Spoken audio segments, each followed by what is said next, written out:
boy.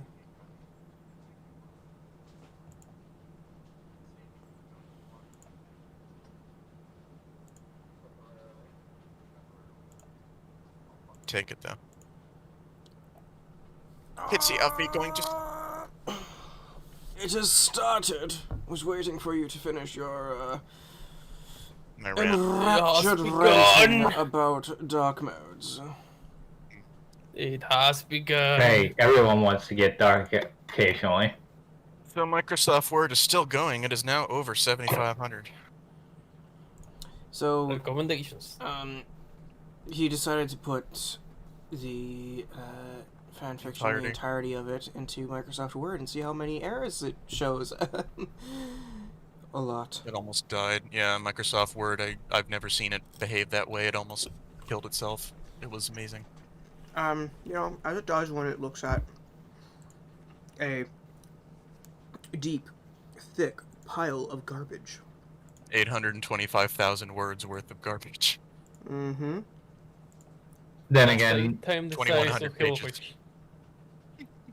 maybe Microsoft Word is just admonished at the idea of somebody actually using it for Ruby shit. Like, imagine sitting down and actually writing out a Ruby fanfiction. Maybe What it's a just fucking loser. insulted. It's insulted by us. Cyanide sins and the man known as Leafy Cat should be ashamed of themselves.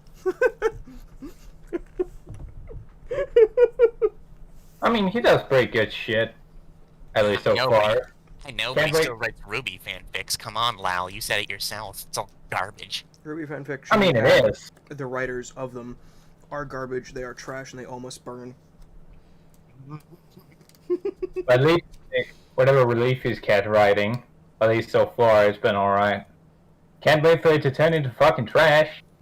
Oh, yeah. It's inevitable. Always happens. Oh. Like with all of us. Anyway. But we should go into the horribly trash reading.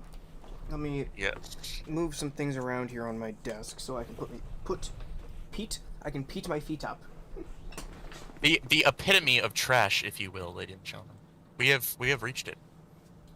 Not quite yet. We haven't reached the double trouble of us having somebody banging Callie. We haven't reached the incest either. Give it like we're getting there. A week. Ladies and gentlemen, don't worry. We'll get there, okay? Give it like a week and then we'll hit the incest. Seriously, it's like a week in the fucking garbage fanfiction, man. It is ridiculous. Oh, yeah. I have stuff everywhere. Fascinating. Yes, it is. Exceptionally so, in fact. There we go. Pop my whiskey box. There we go. And now I can go and lean back, put my feet up. Lean back. And try to avoid wanting to kill myself. Good luck. I'm gonna need it. Because you're not gonna succeed.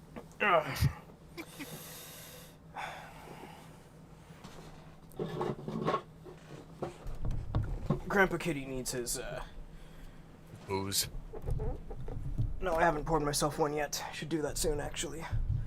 But Grandpa Kitty needs his comfort. That's what they call it nowadays, okay.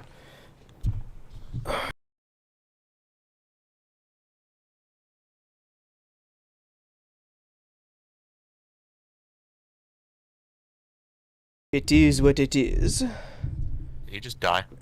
Huh? Oh, I thought you died. No.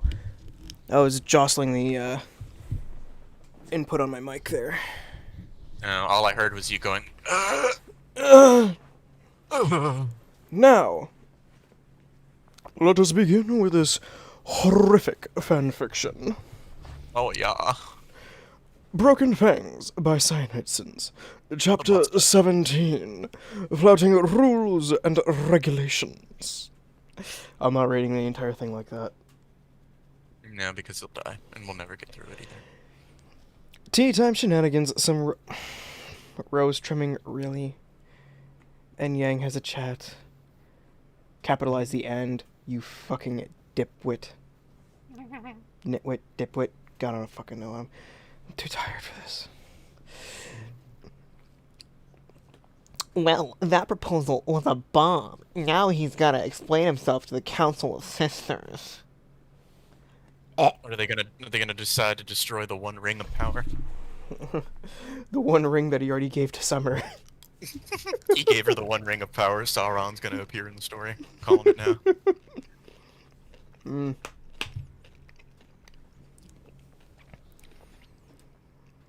He watched Summer pass out. Surprise. Not even one sentence in. He watched Summer pass out, surprise etched on her features as she just flopped back, laying there unconscious. His mother started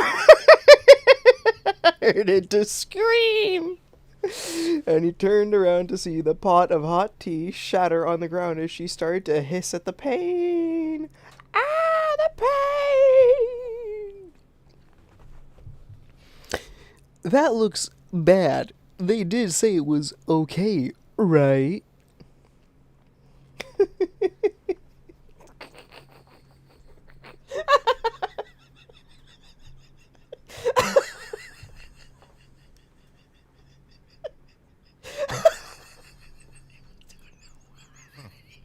don't know why. Anyway, I'm back. Did I miss anything? Oh wait, it's basically impossible to miss anything inside of my sentence. Wow, we've gone less than 2 sentences in and already Kitty has lost it. What happened? I don't know. I honestly don't know, Lau. I think Kitty just lost it. What's wrong, Kitty? Ah, it hurts. I don't know why. What are you laughing at? I don't know. We broke him. We broke him, Lau. Look, a teapot is being shattered and you're laughing.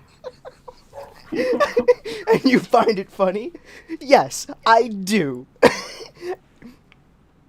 And I'm surprised that you don't all as well. I'm more concerned for you right now, but yeah.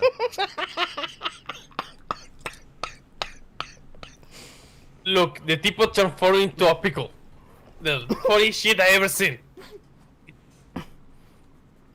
What if the story just ended there? She dropped the teapot and fucking everyone died. Spin. Oh, that looks bad for me.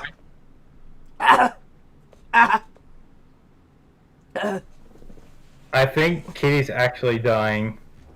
Okay, I'll read it then. I hope so.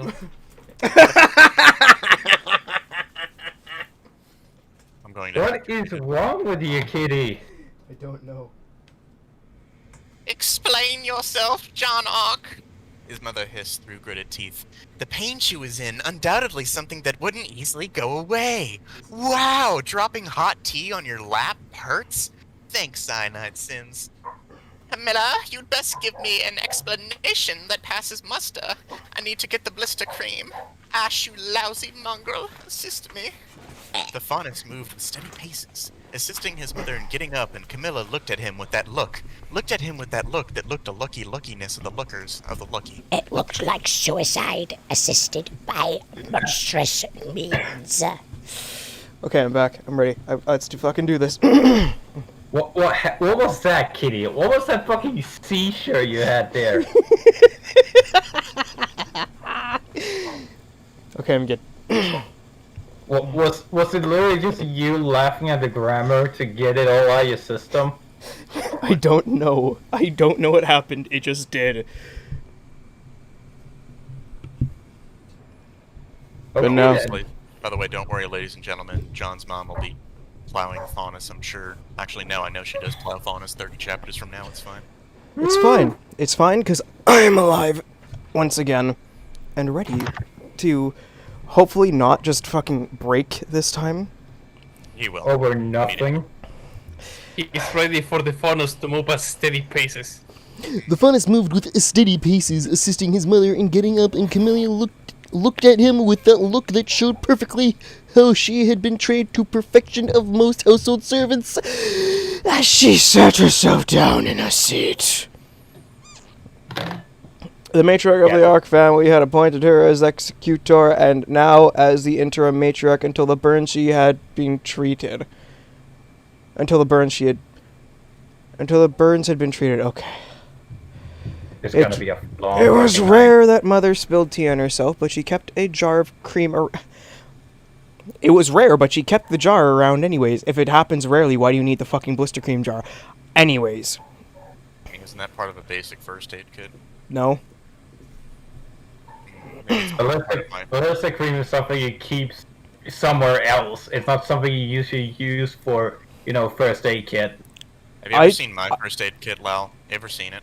No, I don't even have. So I don't even expect to see normal first aid shit in there. Look, I don't even have blister cream at all. I just lance them and move on. Okay then. Ladies and gentlemen, I'm giving you some advice here. Don't lance your blisters, okay? Kitty's just a psychopath. I'm a man who who likes the pain. Who risks getting... He's a psychopath, don't worry about it. He's a psychopath who likes getting his wounds infected. Just ignore him, guys. Keep going. Look, if I drown them in isopropyl alcohol, it'll be fine. At the point where you're bringing out the alcohol, yeah, you've already gone too far, Psycho. Keep going, please. The matriarch of the... with how much tea she drank, it was not unwise to have such measures be taken. Mom! John! Why would you ask Mom? Alright, that's real.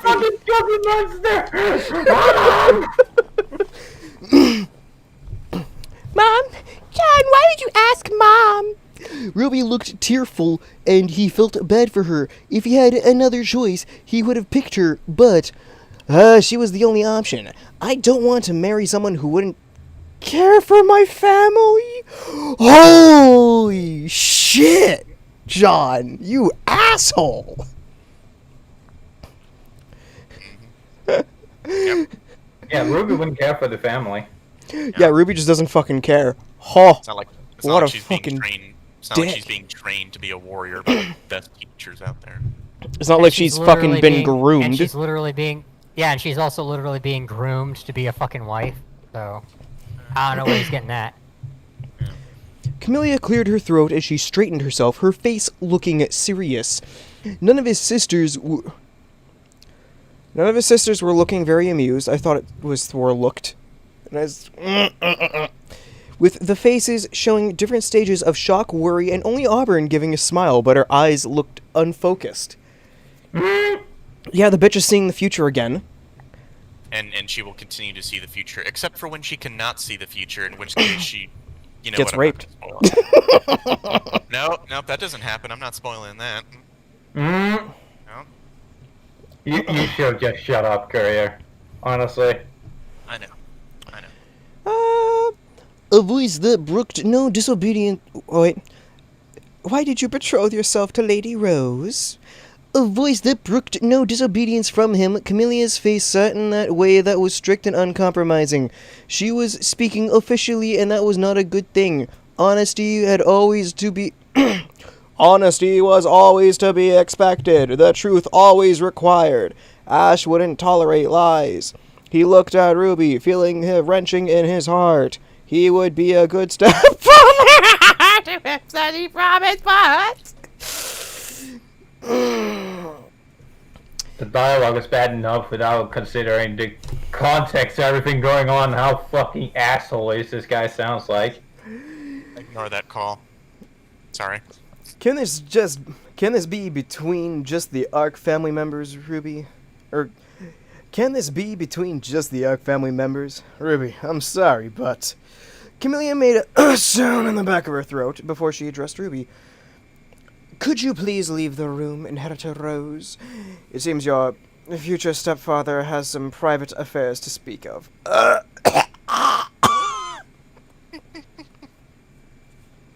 imagine how fucking weird that would be if your step parent was almost the same age as you. Yeah. Oh, would that be fucking creepy? Stepdad, I'm stuck in the washing machine. I know, I put you there. Oh my god. Uh, Even fucking Guro is getting on the step brother thing. Oh my god. He knew that Ruby wouldn't like that, but he had to make sure that she didn't grow too disillusioned with him for doing the research. She was his best friend, after all, an amazing... Period. Also, I hear an echo. Amazing. Just remember, amazing guys. John's relationship with Ruby can be best described as tags on Pornhub. At this point, yeah.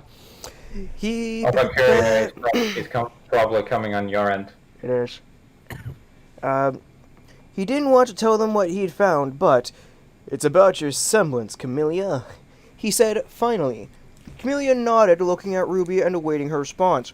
Ruby's face was set in a stubborn way, her silver eyes piercing right into Camelia's gaze. Better. That better? That's fine. Your semblance, it is. Told her you must. Plow her pussy, you must, young Padawan. Oh my god. I'll be like you were a werewolf, you will. Snort cocaine, I must. Get high on ketamine, I will. Crush my balls with a rock, I shall. Call me the war tribe, I will. Fucking Yoda on ketamine.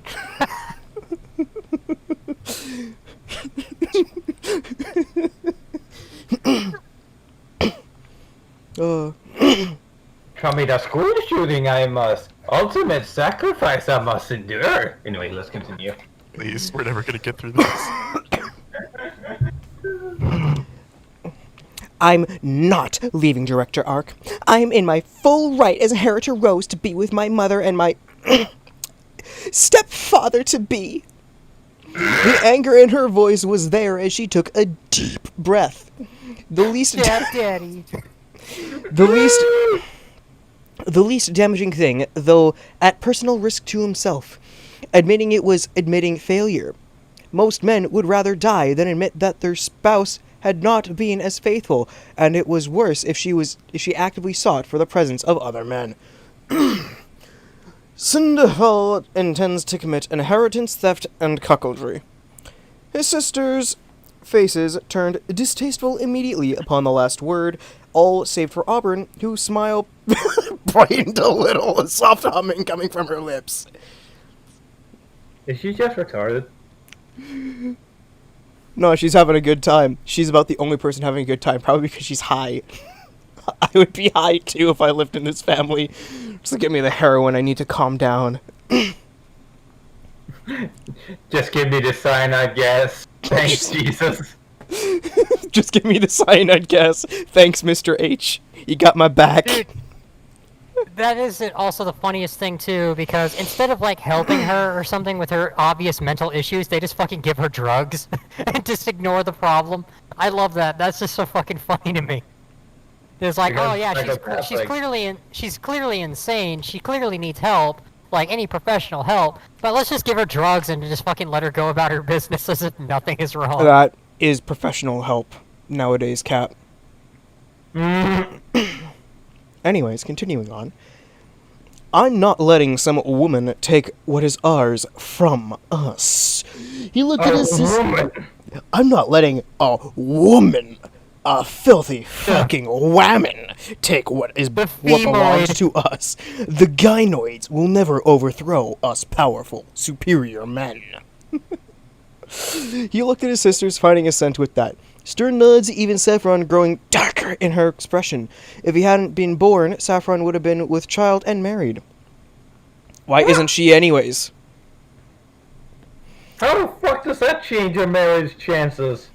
When I heard she was making plans for such things, I started to look through the genealogies of the Rose family, as you taught me. He could see Summer stirring already, her eyes fluttering open as she looked around, seemingly trying to come to terms with what had just happened. Her eyes fixed on him, and she held up her hand ring glistening on her finger. A sad look came to her face, accepting the reality for what it was. She's like, oh god, I'm married to this faggot. Well, I guess we're hitched now, eh? Oh! The comment was enough to draw a snort from some of his sisters. Ruby, looking a little tense, she didn't look so very happy. Her voice a little high pitched as she spoke up. Mom, you can't just. Summer's eyes were. She looked at her daughter and she shook her head. Summer knew just as well as he did that it was all signed and documented. He'd made the best choice, and he would bear the shame of having a stepdaughter that was younger. As opposed to older! Having a stepdaughter that was younger than him, as opposed to older, because usually your stepdaughters are older than you, right? You wanted your stepdaughter to be older? He wanted his stepdaughter to be a DILF, okay? I can't begin to imagine this fucker's fetishes. This He's person, got it. he definitely has a fucking My Little Pony fluffy or stuffed animal or something he fucks. I'm guaranteeing it. And a good. He must have had a good reason for this, Ruby. He's not a stupid boy who just see these babies and think that he can pump a bush full of fertilizer, right? My tits are damn expensive then. I'd have given you a show for free if you'd shown me interest, and as he wasn't around, she probably wouldn't like seeing me give you a few pointers. It hurts. I hate you. He let his mind wander for a little, imagining it for a moment. Summer Rose was fit, matured, in ways that her daughter was not, and most of all, decidedly less uptight than some of the other women that he'd run into at parties. His sisters usually interfered with any attempts to really get frisky with him. His worth as a partner probably the greatest due to Ark pedigree. Condoms. Why would he not want him to get laid? Because you don't want added heirs that are part of other families. Bastards.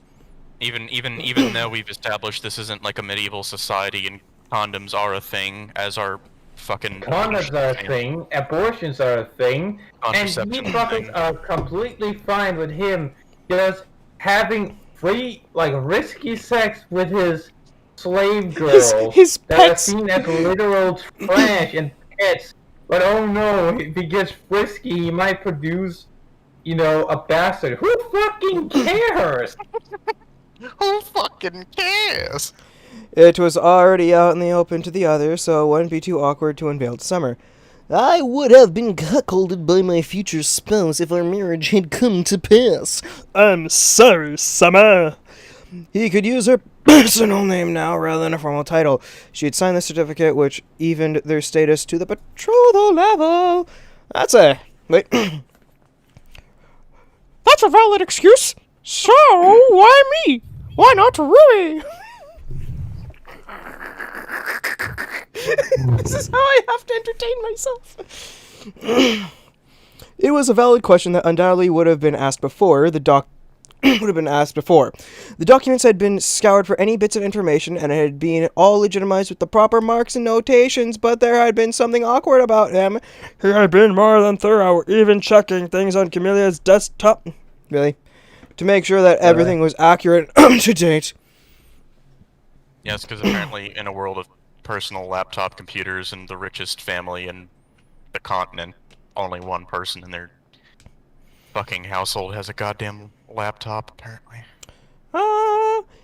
I've done the research on your family tree. No impurities for 3 generations, but... He paused, knowing that it was a delicate situation. The information that he dug up had been something that had probably been misfiled. Camellia had authorization full database of Vale, so he'd gone deep into the personal records. Ruby's not debuted yet into proper society.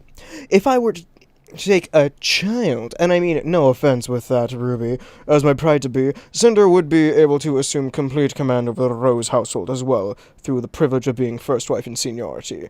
A child cannot make conscious decisions, after all. Except you wouldn't be marrying her, so she couldn't. Because currently what is going on is a betrothal. If the betrothal is cancelled, then It's She can't do casual, jack but- shit. Yeah, you're not. It's not like you're already married. You dumb fuck. Yeah, it's literally just a promise. It's not. Yeah, there's no real ties to. Sure, prestige might hurt. Like his prestige might hurt if he breaks a betrothal promise, but there's really nothing the opposite family can fucking do. Yep. So You you can could just go, also, if people question do, you could literally just say, "My fucking sister's semblance revealed that she was going to cuckold me or whatever." I can There you see go. the Problem future, solved. and she was planning to cuck me. Therefore, I'm fucking my childhood friend. Yes. Literally, that's all you need to do. But instead, we get this. Oh no! If we allow this, we could, be cuckolded, and I would lose my position. They say, betroth is literally just a fucking promise. It's just in a the medieval prom. world, in the medieval fucking world, where promises were held to such a high fucking standard, commanders that escape prison will go back to prison to hold up the honor system. Yeah, betrothing was still seen as just it was a nicety. It was a formality. Wow, except this is a world where the fucking author wants you to believe it's fucking medieval fantasy when really, in reality, it's just modern day bullshit. Look, Queen Elizabeth of Spain, who was forced to the crown, was allowed to choose her husband after 11 years of betrothals, Yep. and he chose a random motherfucker who ended up becoming the king of Portugal. It's kind of complicated. Just a random fucking guy. Yep. Anyways. Sounds like its dream. I would not want to be a king by marrying into a family. I'd rather build one myself, to be honest. Anyways. It was sensible to let those who were better trained and educated to make such decisions. Those who had a bit of age were often wiser and more educated. No, not wiser. Perhaps more educated, but not in this case. Children could not be expected to know the price of a single slave. What? Yet adults should. What? Except if that child is being groomed to fucking run the estate. Fuck it, whatever. Seniority was something that was expected. The senior wife had automatic higher ranking. No. No. You're not No. fucking Muslims. Get it right.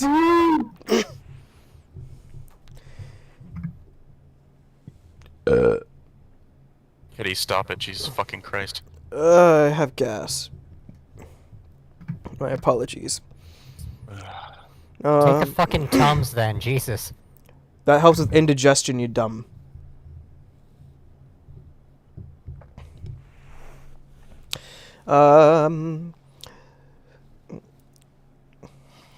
But you phrased it so old-fashionedly. Why'd you have an old biddy like me? Summer sounded a little irritated, but it was all according to his plans. Keikakudori. He looked into Summer's silver eyes, spotting the confusion in them, and then sighed deeply. This was the part where he didn't really want to get because it would hurt people. Ruby would have been a bad choice because of her age and experience. She had the name but not the backing. Summer Rose, Lady Rose to the world, had the skill and the power to move people, even with her status as a bachelor. It was not proper to have an unwed mother with a wed daughter. It isn't proper to have an older female relative unwed. I know things are different for me. I mean, my sisters are all amazing. Come on, you dickhead. There was some whining from them, the twins giving a lazy smile in response to that compliment as their attention rested on him.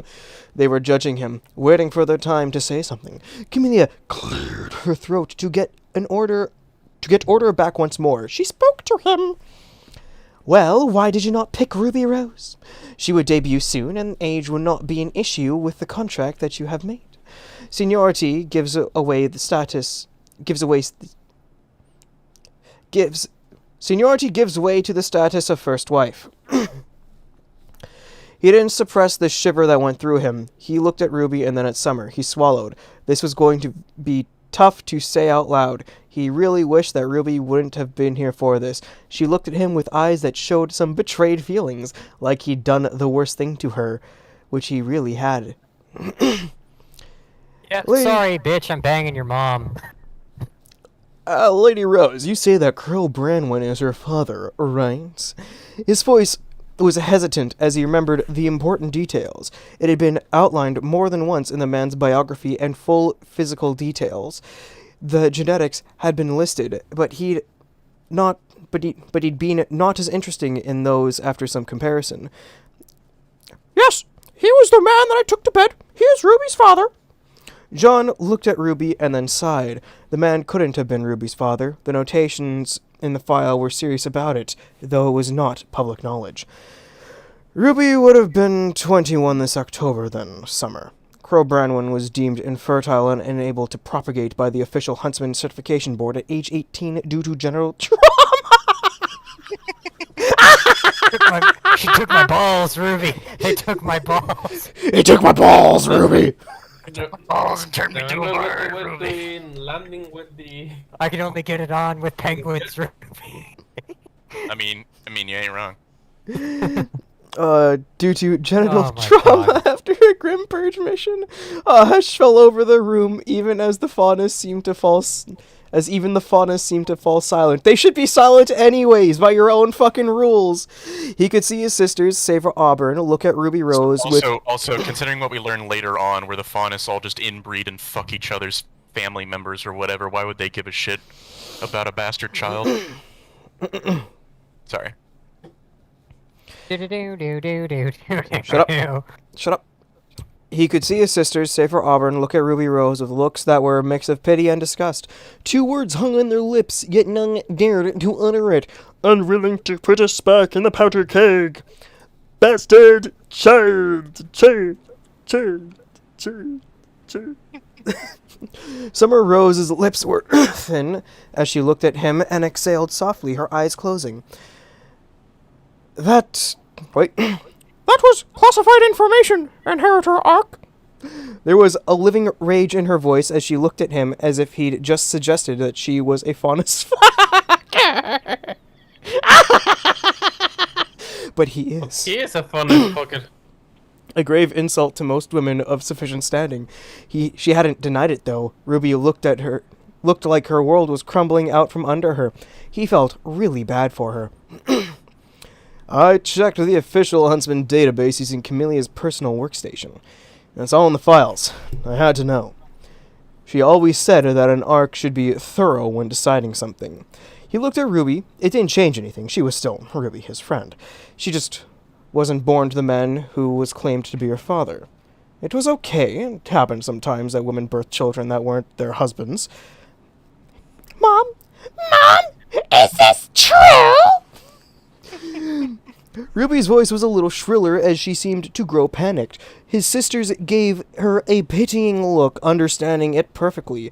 Bastard-born children were worse off than children born out of wedlock. Parentage that was uncertain was always a bad issue and gossiped about. You're my daughter, Ruby.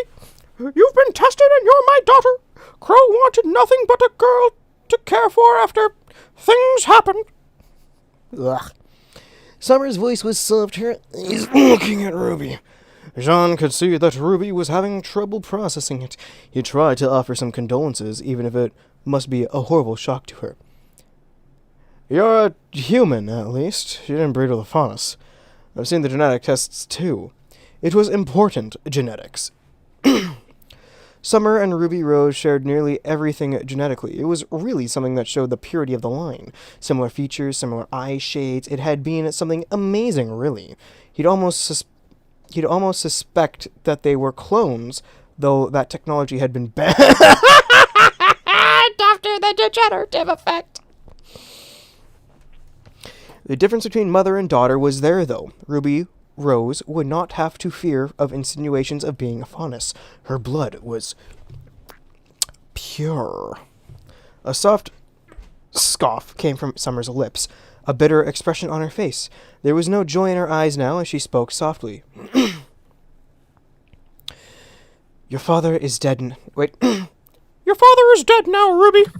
Your uncle and I thought it best to let the past die. a cool expression as she turned her gaze to him. Her eyes weren't the warm and kind ones that he knew, but the cool and distant eyes that had witnessed atrocities. The eyes of a huntress with an exemplary combat record. Quite a masterful move, Jean. I'd say that Azalea would be more than impressed with it once she's cooled off. He looked at her and tried to go for a smile. It didn't really fit his face well enough. Ruby just looked down at herself as if the whole life had been a lie. He'd want to give her some comfort, but he had none to give. He wants to give her some calm. Calm. Ruby would have been... Wait. Ruby would have been...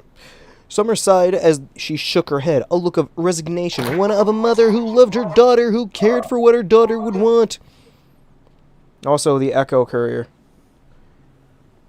I can't fucking do shit about it. What do you want? Oh. God damn it.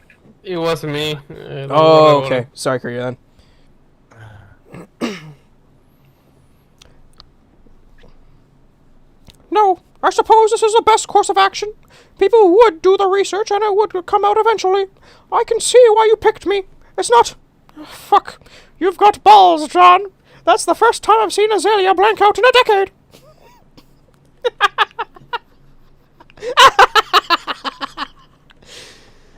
Also, I feel ashamed of myself for knowing exactly where that fucking picture was taken. Lol, that you posted in Lounge VC. That's literally Brother Dean from ASU. Yeah. Oh my god. Also, Kitty. What? Remember the half Eldar from Rogue Trader?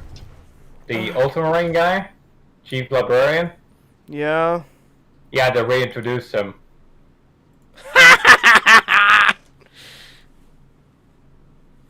House always wins.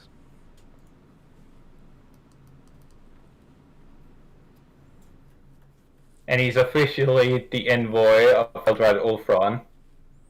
Oh, he's a traitor. Fuck yeah, Eldred. Well, there goes that chance. Anyways. She looked tired. He felt tired too, knowing that it would have been all over if she had said no.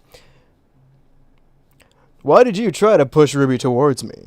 Summer and his sisters looked at him with a look that generally translated as, "You're being a moron," whilst Ruby looked at him with a look that was her usual, "You're being silly," as she started to hiccup slightly.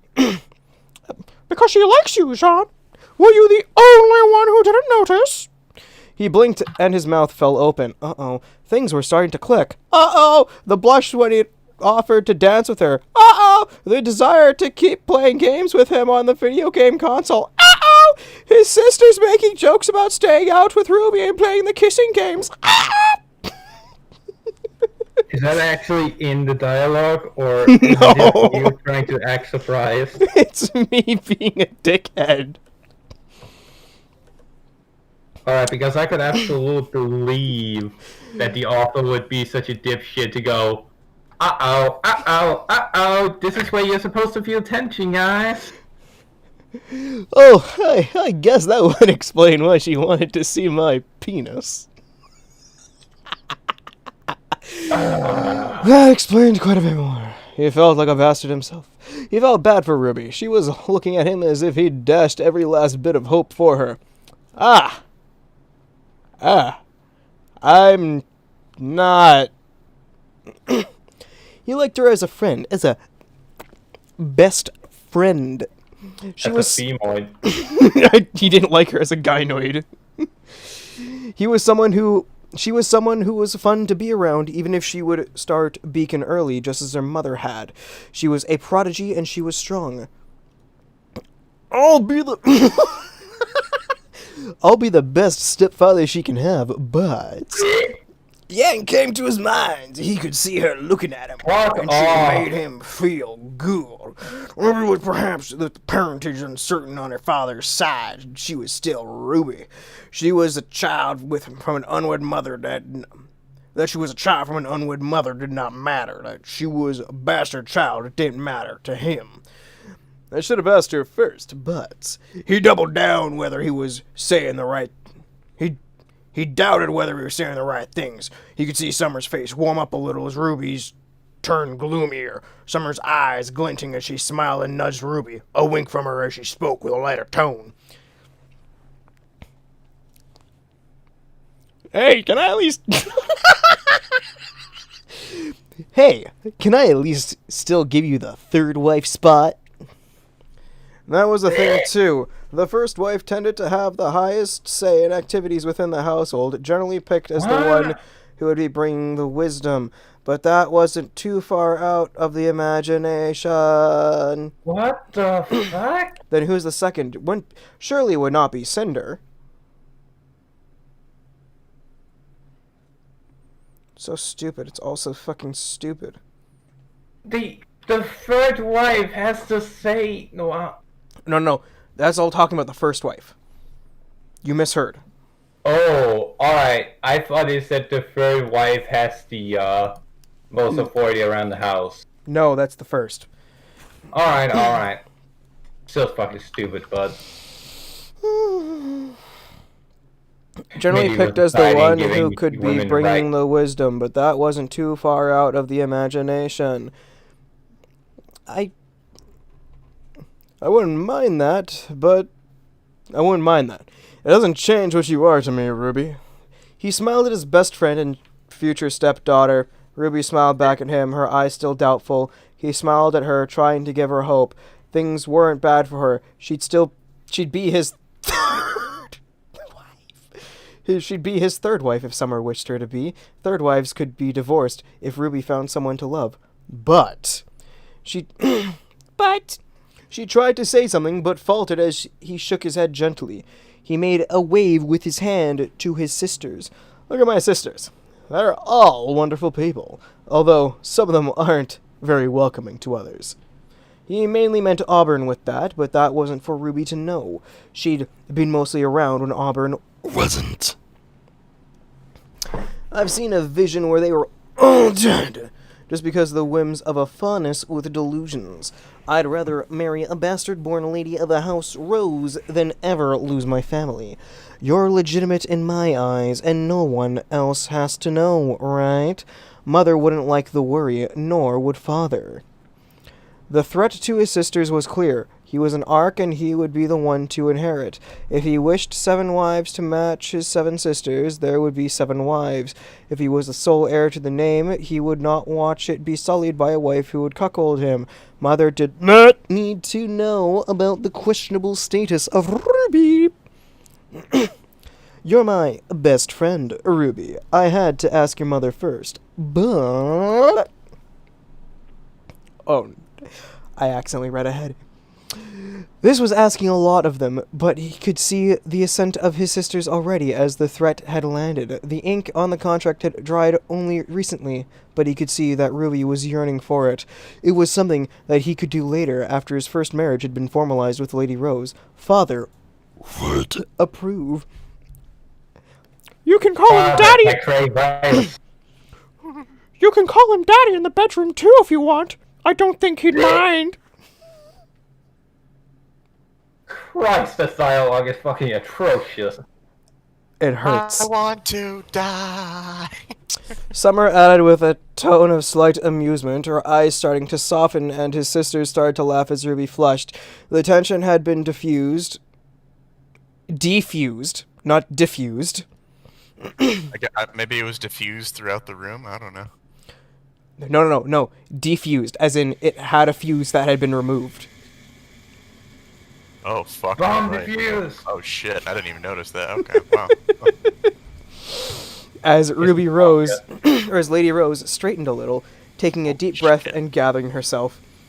The door opened after nearly a minute after...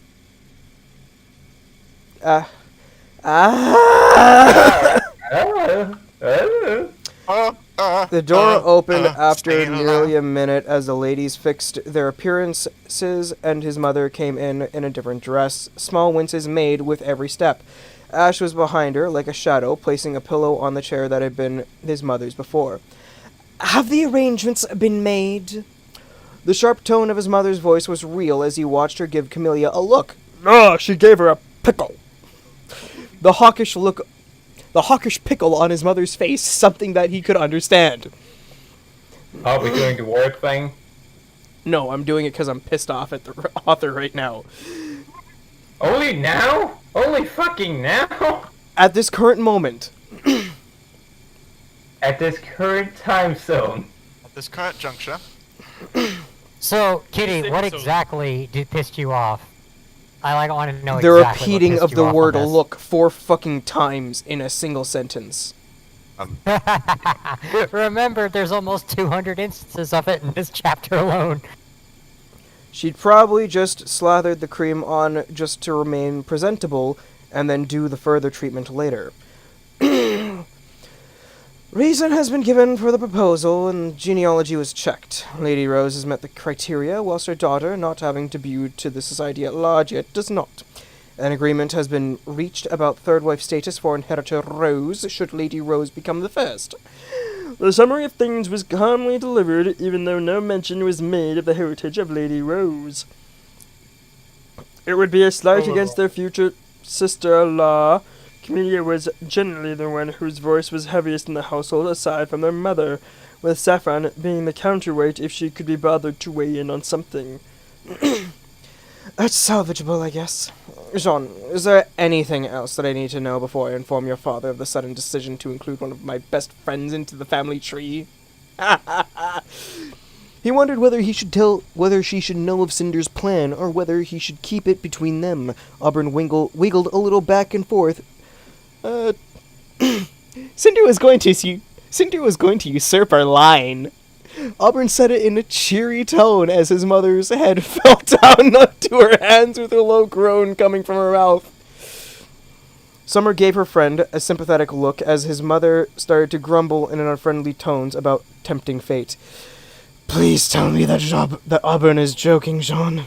Your father has checked her line and her temperament and found nothing wrong with her. With what? Yeah, don't worry. This will be the fucking repeating trend of John's father and generally everybody in this story being fucking retarded. So don't worry. With what do you have as a base for this?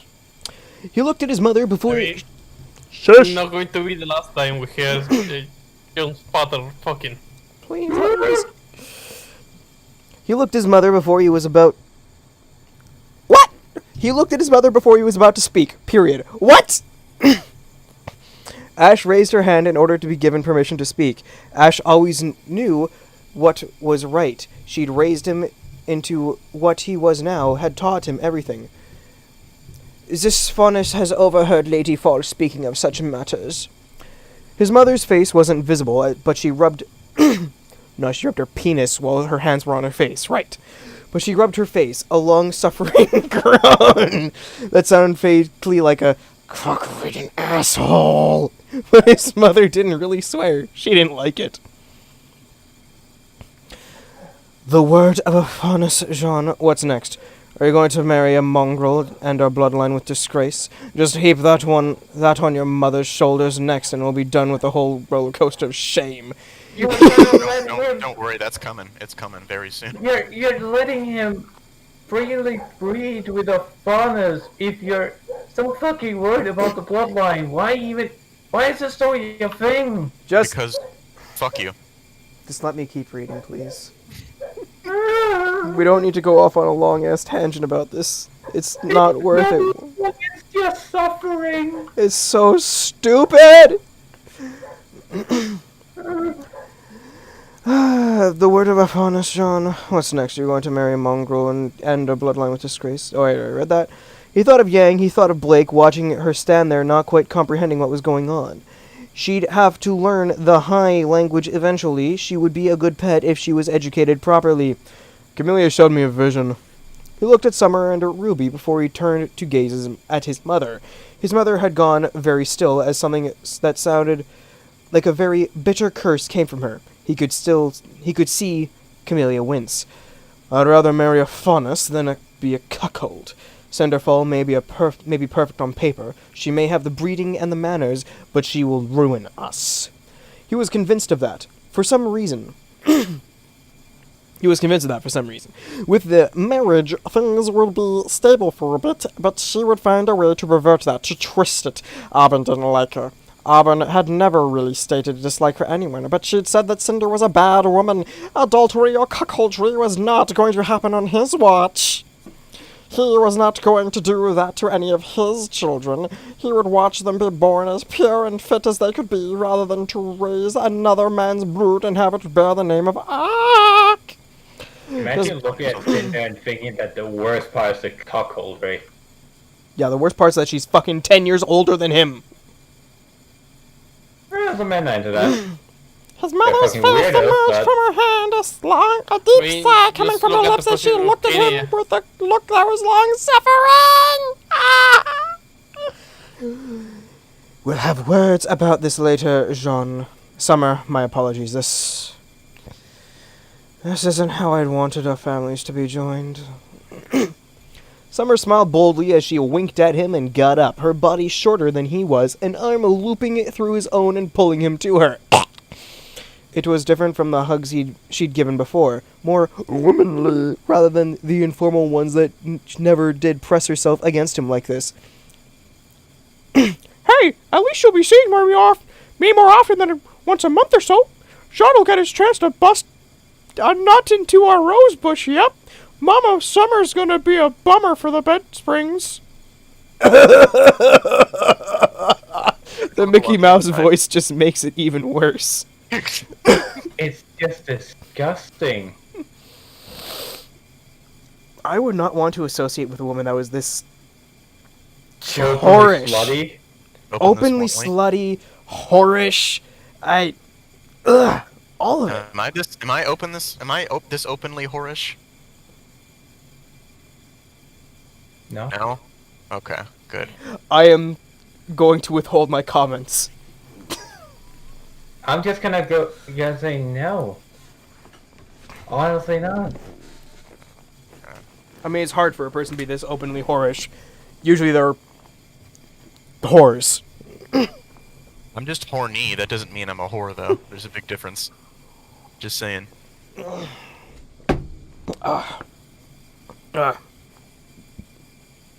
Also, this is some damn good sake right here. A groan as his mother's head returned to her hands. Yeah, I understand why. And Summer smiled and gave him a thumbs up. Ruby seemed to be growing redder and redder in the face as she undoubtedly imagined such a thing. Yeah, you're doing it together, girl. Well, husband-to-be, I guess this is as good a sign as it gets. His sisters think to seem greatly of this decision. The twins were looking at him with something that bordered on respect. Camellia giving him an odd look. I'd say that I was happy with how this turned out, but I'm sorry. Wait. I'd say that I was happy with how this turned out, but I'm sorry. If you're committed to Crow Branwyn, there was a look on Summer's eyes as she barked out a laugh. Hardly. Wait. Hardly. That man hasn't been able to stir the flame in me since he came to class in his skirt. Ah! Nice legs, a good friend, but utterly useless in the art of love. Poor man. What a poor guy, just getting shit on like this when he's not even there to defend himself. And you'll feel even bad for him, like even worse for him later. I already feel bad for him enough. There was a snicker that came from Ruby, who seemed to be getting better with the circumstances. It would not be a good time, but he had done what he could. Still, I'm still sorry. I thought you approve, and... Summer smiled somewhat bitterly. She'd signed the document and legalized it with her own signature. It's my own fault. I didn't read it completely and figure that it'd mean Ruby. Masterful move, though, getting hitched to the lady of a house who has an eligible daughter. Really, your mother should be proud of you putting 2 seats to your family's name.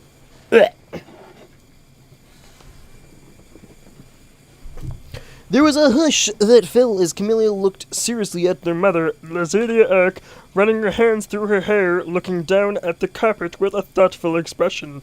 She was thinking about the social status changes that would happen with the Lady Rose wed. It hadn't He hadn't really put much thought in that, his mother's smile perhaps a slight more amused. Well, you did say that my husband was out of the running. The right tone in his mother's voice as Summer's light laugh came, and things started to feel a little lighter. Laughing Summer usually meant that things weren't going to be too serious. I bet he'd be kicking himself in the butt about his sonny boy getting the woman he'd went on both knees for. You blocked his proposal afterwards, so I know how bad he felt. Ouch. Jesus! Ouch! This is Just remember, guys, he ain't no cuck, though. But he's glad to cuck everyone else. He's cucking his father? Just straight up. Imagine, okay. Imagine just waking up one day and you find out that your son's actually fucking engaged to your high school sweetheart. Yeah. That is the equivalent of this, and Christ, that is weird. And he's taking pleasure in it. No, your high school sweetheart is fucking reveling in it. She's enjoying it. And she's encouraging her fucking teenage daughter to fuck your son with her. This isn't even as bad as it gets, ladies and gentlemen. This is so fucking weird. Kitty, this is very light. Kitty, you think this is no, this is light, Kitty. Trust me, this is nothing. This is nothing, okay? You do not see the places it goes later on, alright?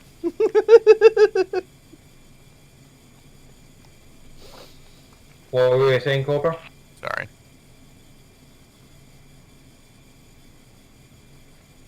Warper. Oh, nothing, I'm just... have a good night, guys. I'm not paying attention on nothing.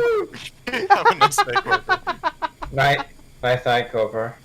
Night. Yeah, I'm enjoying the main ability while ignoring this garbage.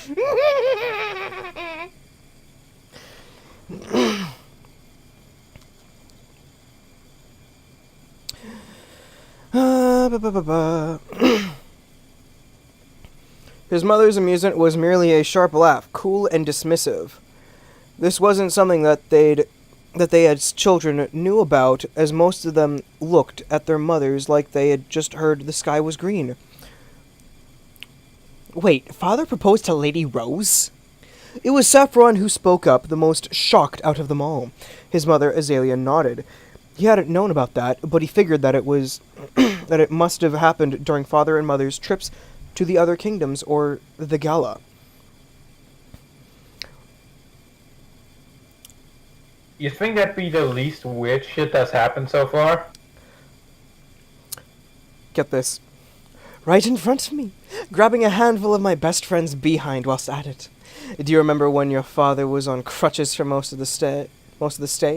He never could handle the heavy Altesian liquids, though I do recall it was a heavy Mistralian wine. Several of the sisters nodded as Saffron's mouth fell open in shock. Jean could imagine what that'd been like, since Saffron had actually had to go to some of those fancy parties. He was too young, yet Saffron was not. I like me some... Wait. I like me some action from time to time, but with a guy I like. I don't just pin down a guy and get what I want. That's for special people. I want to drown my love cellar with their white wine. This woman, like, I am usually ambivalent towards characters like this where we know basically nothing about them. And Cyanide turned Summer, the character described as a supermom, into a mecha whore. Yeah, I love how he managed to pull off the impossible and character assassinate a character that didn't even have any character. He fucking character assassinated somebody who was dead.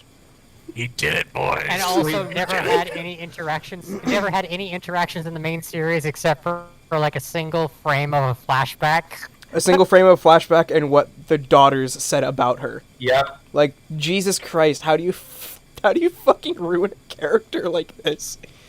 Oh my god. Like, the character assassination is just so fucking, like, it's off the wall, man. Or wait, no, not skill, utter incompetence. There we go, that's a better word for it. You know what's funny? You know that guy, like the bookstore owner in Volume 2? Huxon. Yeah, Huxon. Tuxon. Basically, With a T. Tuxon? Yes. Yeah, Tuxon. Tuxon? Characters like that tends to show up in fanfics where he's just a side character, like just a thing. Like, they don't try to ruin him or anything, he's just there in the background, basically. Whilst other characters are going around stuff. That's what Summer should be. Not this horrid abomination. I don't know why Jean has to fuck everybody in the fucking Ruby universe, but okay, let's do it. Let's go. It's fuck you. Let's just keep going. Fuck you, suck on my dick, boy. Ruby gave an eep at her mother's answer as his own mother gave a shake of the head. You broke his legs for that. I don't think... You will not break my son's legs, Summer Rose. What?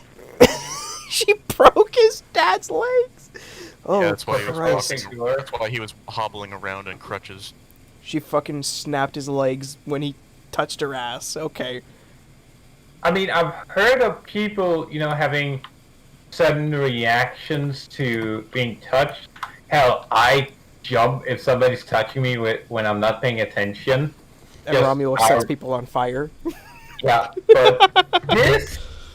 She went out of her fucking way to break his goddamn leg. Not just one leg. Legs. Plural. Plural. Both of them. This woman's a fucking psychopath. Oh, you're just noticing that now? Oh. Everybody in this story is a psychopath. I'm amazed by it with every passing moment. The tone of the conversation was on to better topics now. No mention of what made Ruby Rose's bastardry or the circumstances. Things seemed to be getting streamlined towards a good exit. That was great. Oh, better things now. There's better things. Oh boy. Oh fucking boy. Now, John, you've been telling me about this vision stuff with Camellia. Can I inquire as to what that is about? Summer asked his mother, giving Camellia a slight nod, mouthing, "She's family now," to his older sister. Camellia pulled the gloves off her hands, the marked skin showing clearly the burns that had been inflicted on it from the oil. Auburn gave a soft, "Ow!" sound, shrinking away, his mother's eyes growing fiercer and more angered. Just fucking out of nowhere. Oh, please stop! Fuck up. I can show possibilities by touch. A soft, rueful tone she used to speak with, turning her hands over. I can force the possibilities as much as I wish. Since you will be family, I trust you with this knowledge. Summer's eyes looked sharp as she held out her hand. The one without the engagement ring, a delicate hand that looked small but held the power to easily break bones, or so he'd imagine. Then go ahead and touch me. I want to see what those possibilities are. I can handle it. Touch me. Touch me harder. Camellia looked at her mother, who Nodded shortly. Camellia touched Summer's wrist, grabbing a hold of it. A light glow as Summer's aura blazed with the corona of power, something that he'd not seen before. Summer's eyes glowed as something seemed to flash in their depth. Camelia's arm only blocked the strike just in time before she let go of Summer's hand, the other hand having jabbed right at his older sister's throat. Summer's breathing was heavy as she looked at Camellia, her pale gone ashen. her pale gone ashen. What? You see her pale gone ashen. Her pale gone ashen and her eyes skittish. Whatever she had seen rattled her as she looked at his sister as if she'd seen something horrible. Not my little... Not my little Ruby! Not my little girl! A shiver as her hand ran through her hair, sweat having made a mess of the makeup that the woman had applied. A shuddering exhale. I think it was trying to say her pale skin gone ashen. Yeah, except you can't really tell somebody's gone ashen if they're fucking as pale as her. Whatever. Gives a fuck. I'm just trying to figure out what the fuck that sentence was trying to say. Let's keep going. Sure. Summer's lips as she shook her head, a tongue lapping over her lips and her eyes looking at the faunus, something dark ghosting over her expression. Her hand went for her weapon, but she controlled the urge. Unease flickered on the face of her sisters as Summer looked at him. Something in those eyes was despairing and hungry for something. Something that was terribly wrong, but also terribly right. Terrible to behold and terrible to watch. The woman merely looked at his sister with a look that terrified him a little. Summer rose, looked ready to kill someone or something. No, we're not going to have that happen. She laughed. His sisters winced and Ruby looked a little afraid. It had not been a laugh that was pleasant and warm as the woman grabbed his sister's arm once again. Show me more! Show me what you got. Camelia's soft moan came with the touch as Summer's hand held on, pulling away as if burned after 5 seconds. Looking at him for a moment, Summer's smile terrible to see before she calmed down, taking a moment to school her expression. I see. Don't worry. Her weapon was in her hand, faster than he could see. We're going tiger hunting, Camellia. It would be a suitable bridal gift for my husband-to-be to receive a pet of this significant pedigree. Holy shit, you're spamming a lot of porn. I guess I give up. 11. Holy goddamn fuck. Okay, stop that because it's going to be your turn in a second here. God damn it, no. Yes, it is your fucking turn in a second as soon as I'm done with this shite. You know it's bad when kitties act... Well, alright. Curious, stop. What the fuck is that vagina? What the fuck is that vagina? It's literally just a dong. This is what they call the puffy vulva.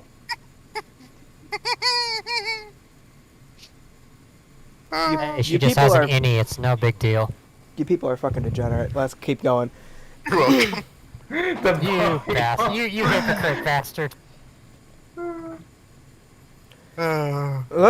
Cackle, half sane and something a little more, Summer's eyes glanced over the edge of the blade that she wielded.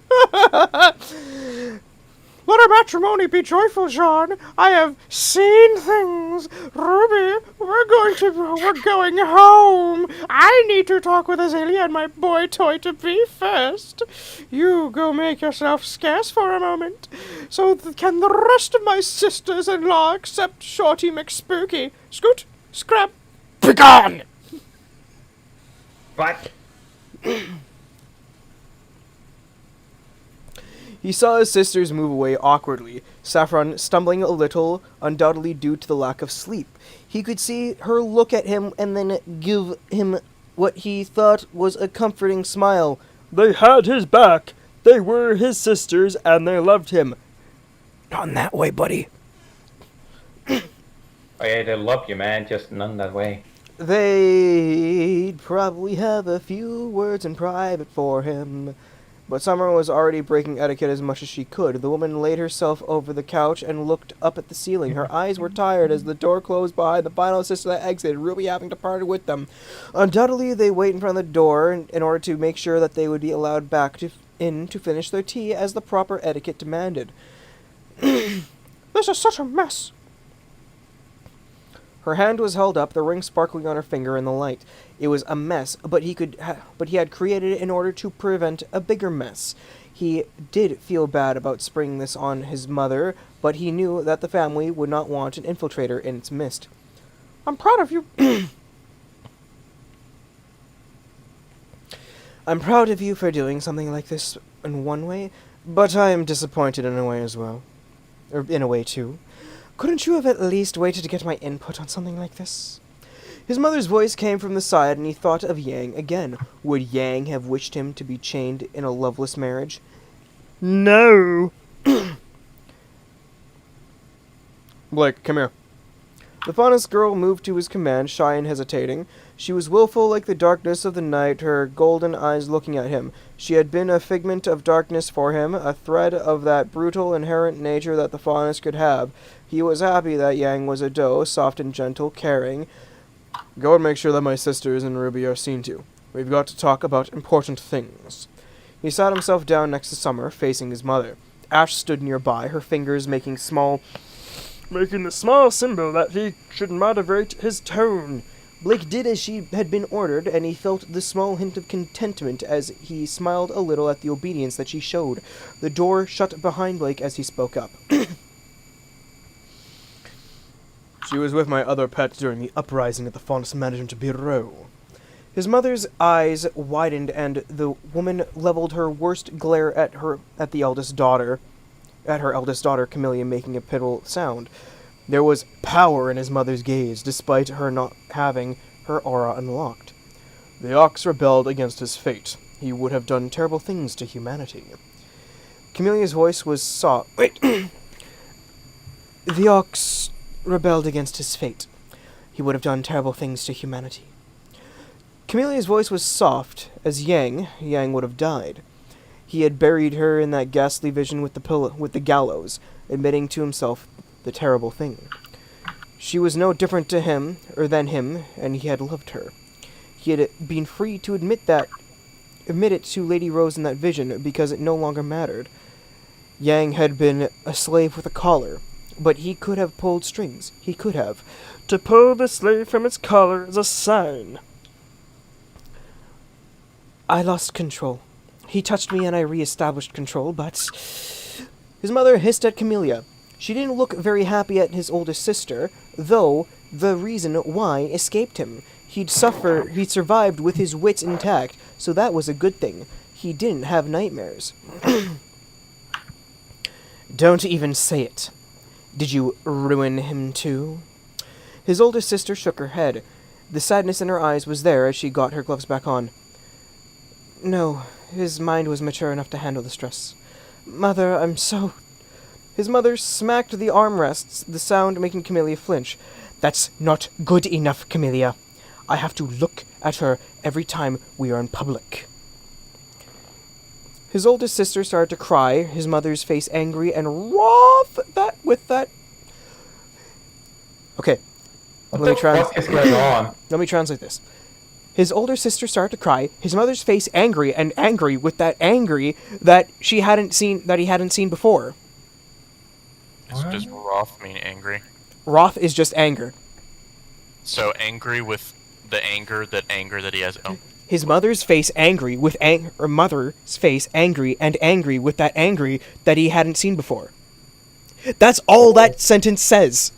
Hey, remember how I said in Microsoft? Oh, I should check Microsoft. Remember how in Microsoft Word I said, "Oh, hey, look, a thesaurus, fucking cyanide should use this."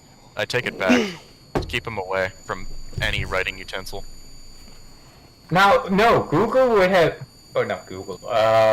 Okay. Word would have told them, no, do not put two words that mean the same thing right next to each other. That's fucking retarded. 3 times in a row, yeah. Just separated by and. I'm angry and angry and angry and angry.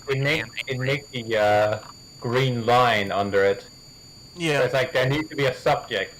Where is it? Where the fuck is it? Anyways... Do you know how to write a basic sentence? Let's continue. His mother could be somewhat annoyed at times, but she'd always been warm and gentle with him, probably because he was the only boy. That is not how that usually works. What? No. It's the opposite, no. usually. Usually if you only got one son, you're more harsh on them, nicer to everybody else. I mean, well, you'll see later on his father's a giant pussy, so... I didn't mean I mean, to. makes sense. Summer cleared her throat, clearly trying to get the conversation to better topics. His mother was angry with his oldest sister, who clearly wasn't feeling too happy with the subject. Camelia's semblance wasn't something that was spoken of openly inside the family. Why not? She has the power to see into the future. You're gonna become fucking God Emperor family. Yeah, but it causes mental damage. Therefore... No, it doesn't even cause mental damage. It just, like, you just see the fucking thingy or whatever. The only other person it caused damage to was Auburn, and that's because she was, like, an infant when she did that. And her mind just snapped or something. Oh no, a nosebleed. Yeah, the only thing that I could see for seeing the future being made interesting is if it sees only possible outcomes. It's not That's guaranteed, exactly so what you it can does. still Exactly left what it wondering. is. Yeah, but it doesn't seem that way. It seems more like Yes, it it's does just seem plot that way. device. Cap, that's Like, all literally seeing the future exists ever only for is. plot. That's all seeing the future ever is. It's a fucking plot device. Oh, no, Kitty, Sonny Jim. Fucking Camilla can see possible futures, but Auburn can predict the future 1-to-1. She knows exactly what will happen. Yeah, see, that's the thing I'm talking about. What's the difference? Why do they keep switching? It's all of a sudden, she can see the future. She can see possible outcomes. And Because it implies, Auburn how is does that secret or work? something. And how does that fucking work, It too? doesn't. If one It doesn't. works, if one works where you can see possible outcomes, how could another person have the exact same ability where they see the genuine 100% outcome? Cap, They it can't figure doesn't. that out. Because Auburn isn't actually Auburn. She's possessed by the spirit of Mommy Salami, and she reincarnates or something. I don't fucking know. I shit you my not. God. Later on, it turns out she's actually possessed by the spirit of Mommy Salami. I shit you not. Salami is just a great One-chan. Okay. Yes. I'm sorry, spoilers, quote-unquote spoilers, if any of you give a shit about this. If you do, get out of here. Mami Salami being an One-chan just honestly makes sense. Yeah. Oh my god, Kitty, why are we doing this? You're the ones who wanted me to, and now you have to sit through it with me. I just wanted you to read some stupid shit. I didn't think that Curry would choose the longest fucking fanfic in the history of fanfics. It's okay. You're welcome. We're almost halfway through. After the halfway mark, it's his job to the rest. Also, Lau, Kitty, Lau, are you I didn't streaming- fucking are you choose streaming this it, right now, you and Kitty? Yes. I was gonna... Okay, I just want to say, this is longer than the fucking Bible. Oh my god. Yes, we have mentioned that 6 times. Yes, and I will mention that 7th time. We should have read the Bible. And I will mention that I didn't choose this, Lau. I gave you like 12 or 13 shitty fanfics to choose from, and you fucking chose this, so don't look at me, Sonny Jim. And you all gave your me fault. shitty choices. It's I gave all... you 12 or 13 shitty choices, and you chose this shitty choice, okay?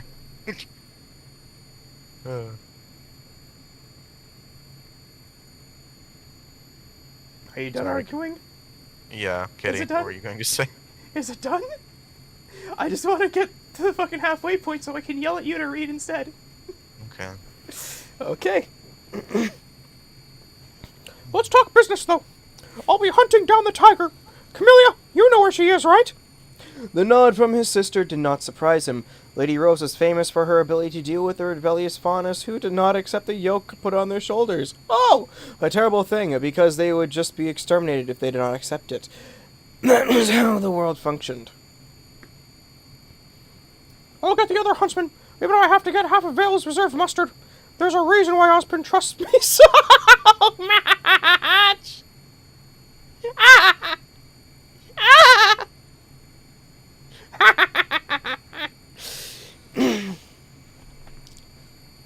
A look back from his mother and Camellia Lady Rose, whose teeth grit. If the tiger isn't subdued, she'll rally with the ox. We would have another revolution on our hands. Grim look on Camelia's face, and a worse look on his mother's face. A snarl and angry sound that came from his mother's lips, rippling. He spotted Ash looking serious as Summer's eyes went to her, and he realized that she was still in the room.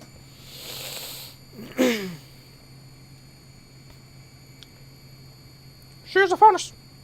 Why have you not banished her from the room? A look of embarrassment on his mother's face as she looked away. It was a sign of her own weakness, perhaps, or a sign of something more than that, as she looked conflicted, but spoke nevertheless. She is my husband's major domo and the only faunus I hold no dominion over. I can punish, but the final say is still my husband's. Summer looked at Ash, narrowing her eyes. There was Dangerous. thrill in the air, Ash tensing up as well, but Ash was tensing up as well, but getting ready to fight if the need was there. There doesn't need to be a need. The but is not necessary there. Do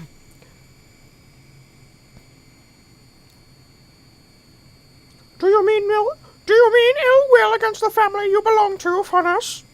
A question, asked brusquely, Ash giving a bitter smile. Summer's eyes narrowed, the woman's hand never far from her blade. If I meant ill will, I could have snapped the father's neck when he was but a babe. Nein, I mean no ill will towards the family. The Lord Ark treats this one well, as he ambles through life. I hold no complaints. Summer's eyes narrowed, and his mother seemed to worry a little as she looked at the faunus behind her, as if suddenly aware of something scary and terrifying. Ash was still Ash in his mind, a woman who had raised him. Did it matter whether she was the turtle or something? The Ark family is my duty and my charge. It was already revealed she was a turtle. Yes. I am but Turtle. Turtle. Are you turtly enough for the turtle club? I am but a faunus without right or ability, yet I would never raise a hand against my owner in anger or hatred. A formal way of saying it, Mistralian if you remembered it right. A major domo would swear such a thing, the chip inside their body implanted to allow for some range of movement around the house, but never really to be as free as they would like to be. Faunus were born to be slaves. That's how it had been. They had lost. Traditional. A good choice, because I can't see treachery in her eyes. Summer's hand grabbed his own, giving it a squeeze to offer it comfort. Sean, it's going to be okay. What? The woman's voice was light as she looked at Ash. I won't let anything happen to you. What you did was unusual. She raised her hand that had the engagement ring on it, a bitter smile on her lips. She looked cautious, yet with that hint of something in her eyes. She leaned closer. But I like it. That's some real balls you've got there, Jean. Getting a hot older woman as your first wife. You Slaneshi whore.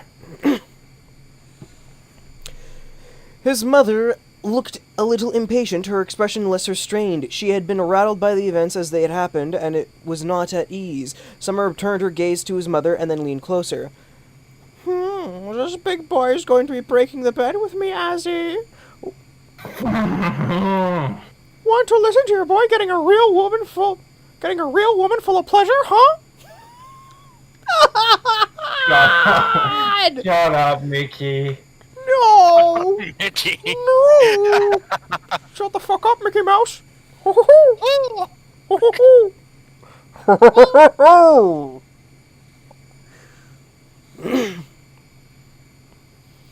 His mother's death glare at Summer only made the woman laugh as Camellia looked merely uncomfortable. Merely. He felt like things were going to be better as Summer's fingers brushed over his own. Oh, that's a scary look. Sean, your mother's giving me the look she gave me when your father got so drunk he smacked my buns. Perhaps you'd want to give this old lady some attention to her buns, huh? Keep in mind, I'm just imagining you, Ruby, just sitting in the corner, just watching this in fucking horror. I'm gonna say they're out of the room, thankfully. I know, but I would not be surprised if that becomes a scene later on. Right? Fucking hell. Where they fucking hell, fuck. Anyways, she crawled into his lap, the smell of her perfume and blood in his nostrils. Okay. Is he a vampire? No, she's the vampire, apparently. The cloak No, that she wore... He's smelling her perfume and her blood, so he's the vampire. Not her blood. It's not her blood. I can tell that already. It's because she's covered in fucking blood. Oh. What the fuck is wrong with these people? I don't know. Oh, maybe no. Maybe it's because she's on her period. Maybe she's just on her period. Okay. Simple explanations. Okay. It's not an explanation, I lie. It's not an explanation. She straddled him, her lips pecking his nose. He couldn't help but show a response, a light laugh coming from her lips. Summer was like a summer storm, scattering softly over the land. She looked into his eyes deeply, and her eyes softened a little. She was still a little like an ant you only saw once in a while. And you rail on the dinner table.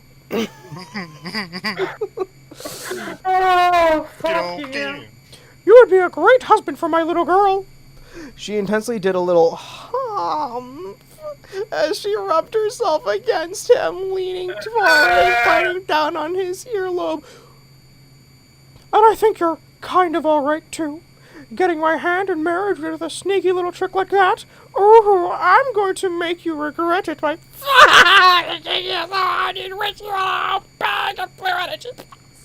You had a whole bag of Viagra! What the fuck? You sound like, what's his fucking face? Smeagol. Fucking Gollum. There A you go, shiver Gollum. as she nibbled some more on his earlobe, her hands sliding over his body. It was intimate. She was not stopping as her fingers wrapped around his groin and gave a slow pull, wiping over the protrusion as if trying to clean it. Well, seems like there's a big sword here waiting for a little roseblood to flower. Oh my god. I'd prefer it if you did not consummate your betrothal here, Summer. His mother's angry voice came from behind Summer as Summer's head turned to look at his mother. His mother was tolerant of a lot of things, but she had been raised with traditional values and of her own household. She hasn't. She'll be fucking and having orgies With 30 Faunus. chapters from now. Don't worry.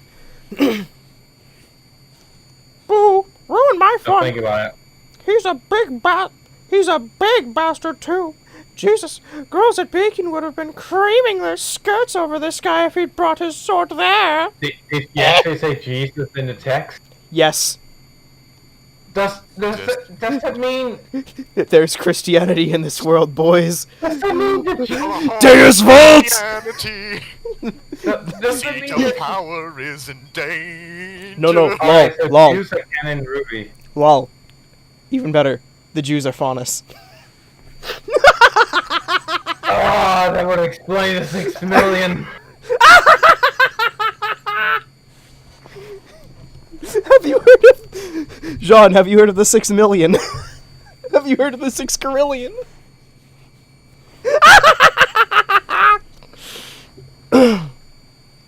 With all this talk about World War II and World War I and pre-World War I references to random historical characters, you'd think that somebody would just, like fucking Adam would stand up and just go, "Hey, John, have you heard of the tragedy of the 6 Carillion?" Have you heard of the 6 Carillion? Oh, fuck, this is bad. Have you heard the tale of Joseph Shlomo? He was one of the 6 million slain by the evil human Reich. Oh my god. By fucking Adolf Schmidtler. And he was only barely stopped by Joseph Stunton. Oh god, this is so His mother looked horrible. furiously at Summer. Summer gave his mother a look back that was equally teasing in a manner. Summer Rose. Summer grinned at him and winked. She was having fun with this teasing of his mother. She never seemed to really be too bothered by the social niceties unless it involved something she cared about. She doesn't care about you or her friend. Okay. Huh. Summer Rose, you will fuck my little boy, You will fuck my little boy until his thingy drops up. Yep, got it, mom-in-law. That's not actual dialogue. Yes, it is. That's not... No. Actual dialogue. Yep. No, you're gonna have to screen cap that shit. I refuse. Open quote. fucking Summer believe. Rose, comma, you will fuck my little boy until his thingy drops off, comma, yep, exclamation point. Got it, comma, mom dash and dash law, exclamation point, end quote. I can hear fucking Shakespeare spinning in his goddamn grave. His mother looked stricken as she inhaled and exhaled, trying to gather herself to remain calm. She was failing at that as Camellia looked at him with a look that said that she felt some small amount of pity for him.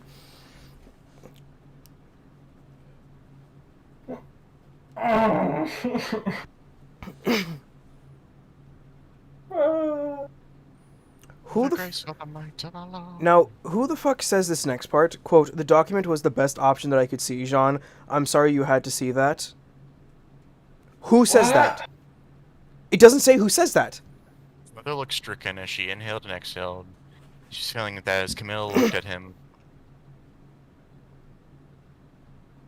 Who the fuck says that? Who said that? Who said it? I don't know. I Who the think... fuck said that? Wait, no. think it's Camilla? I think. Who said that? Who the fuck said that? No, okay. There we go. No, that was the... I know that's that what was you're good. referencing, but... I know. I think it's Camilla, because Camilla I don't looked at know. him, I don't know. and then It doesn't- afterwards Ash laid a hand on her shoulder, so I think it's Camilla. Maybe? I think. Maybe. The fact that we have to ask the question. Who the Who the fuck's fuck talking? said that? His mother was still giving a look at Summer as if he wanted to eat her for lunch. Okay, let me read that again. His sister quieting down. His mother was still giving a look at Summer as if he wanted to eat her for lunch and maybe dinner. His mother is a man. Well, Renault's now having problems with this. That says something. What is done is done. You'll be officially recognized as the lucky bastard who claimed the Rose of Vale. No. His mother growled at Summer, who gave an unashamed grin back at his mother. No, she's giving an unashamed grin back at his penis. Actually, she would. Fuck. she would. Summer's body shifted a little and she rubbed against him a little more. Now it had much more of an erotic load with that motion as his mother started on a tirade. Oh, right. What is done is done. You'll be officially recognized as the lucky bastard who claimed a Rose of Vale. Now we go over to what Azalea says. My son is not a bastard! Don't you dare assume that he's anything like that filthy peasant whose lineage is unknown. Your daughter would have been a good match with the Bronwyn name attached to her. I still don't know why you haven't finalized the relation. Oh. What? What the fuck? She doesn't know.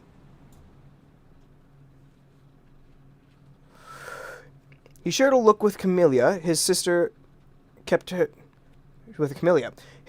mouth shut, and Summer straightened out. It was a more serious Summer that he saw now, seating her rear pushing against his groin. A smirk on her lips as she turned her head and winked at him and wiggled her rump. Oof. A more serious Summer. A more serious Summer as she jerks him off. And she does the equivalent of basically fuck me. She gives him fuck me eyes. She gives him the fuck me eyes. She is straddling him with her rump. Going, is- fuck me, daddy.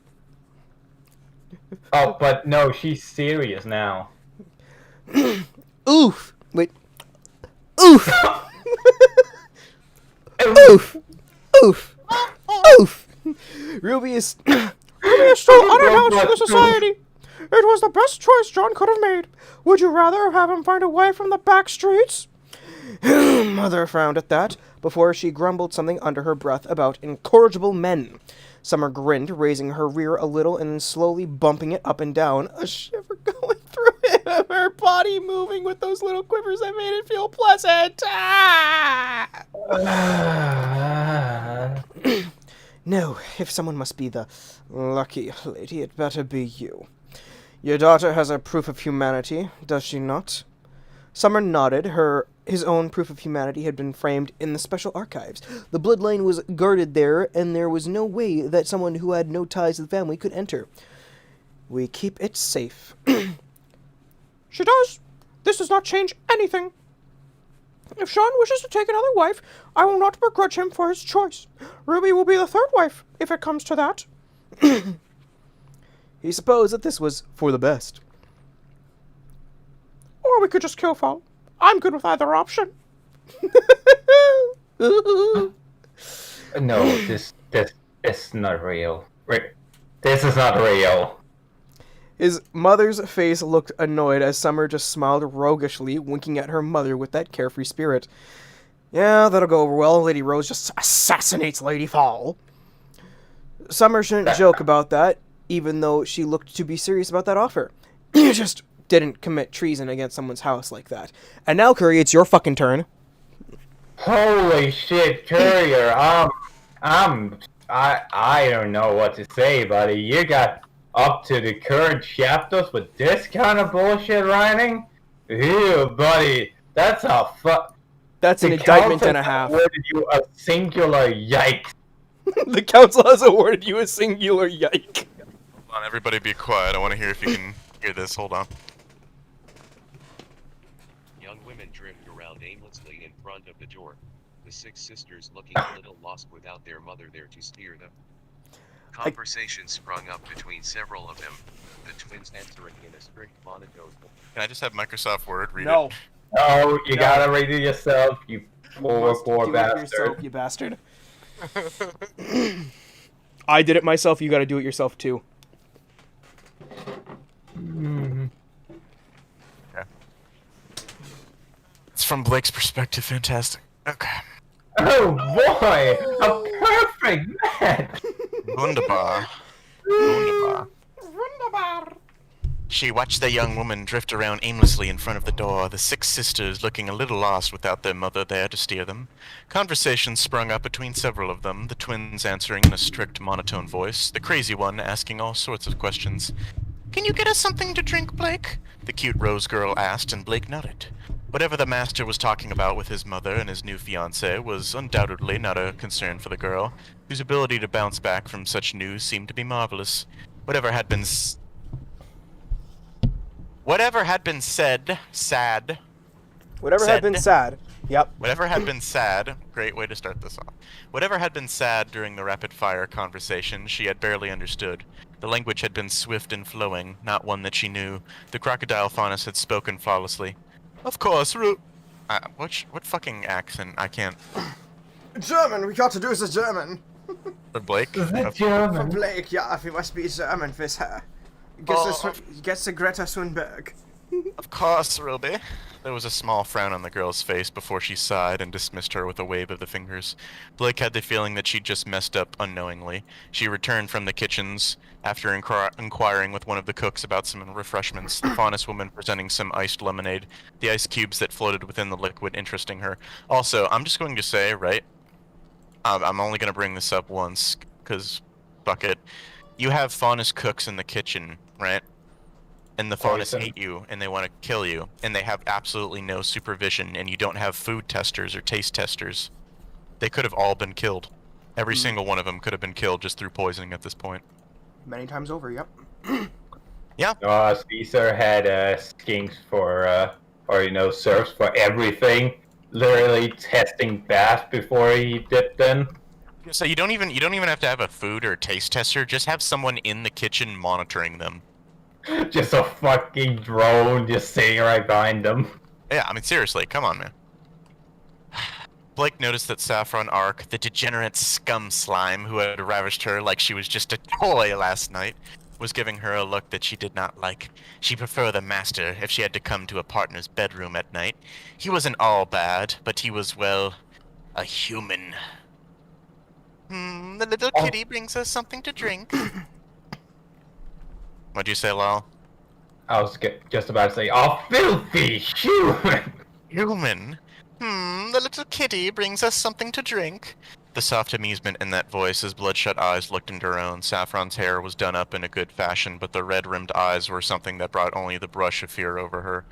The raw feeling of her cunt still there. She could remember the degenerates as they had violated her.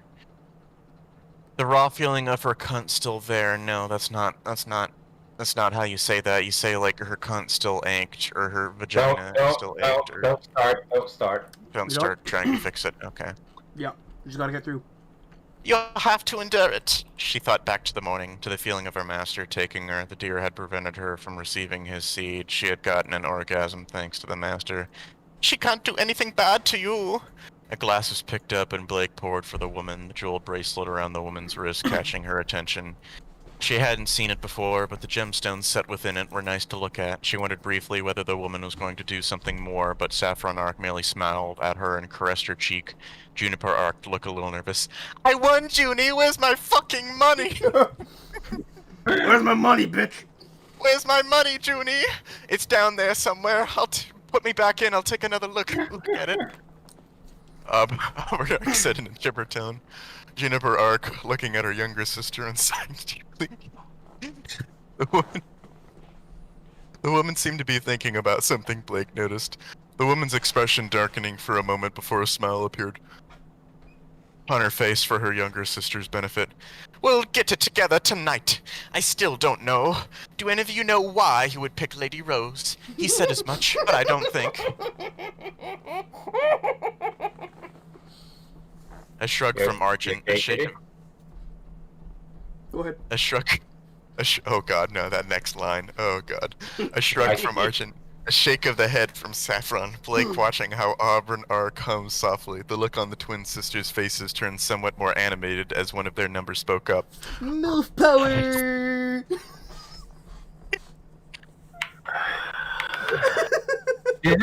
This is almost like... This is almost a Ruby, like official Ruby dialogue level. No, that's an insult. It really is. Remember Thunderfly? No, that was funny though. No, it wasn't. Yes, it was funny. Compared to there this, was a fucking cough and a dying chimpanzee in the distance. I know, and that was funnier than this. Wow.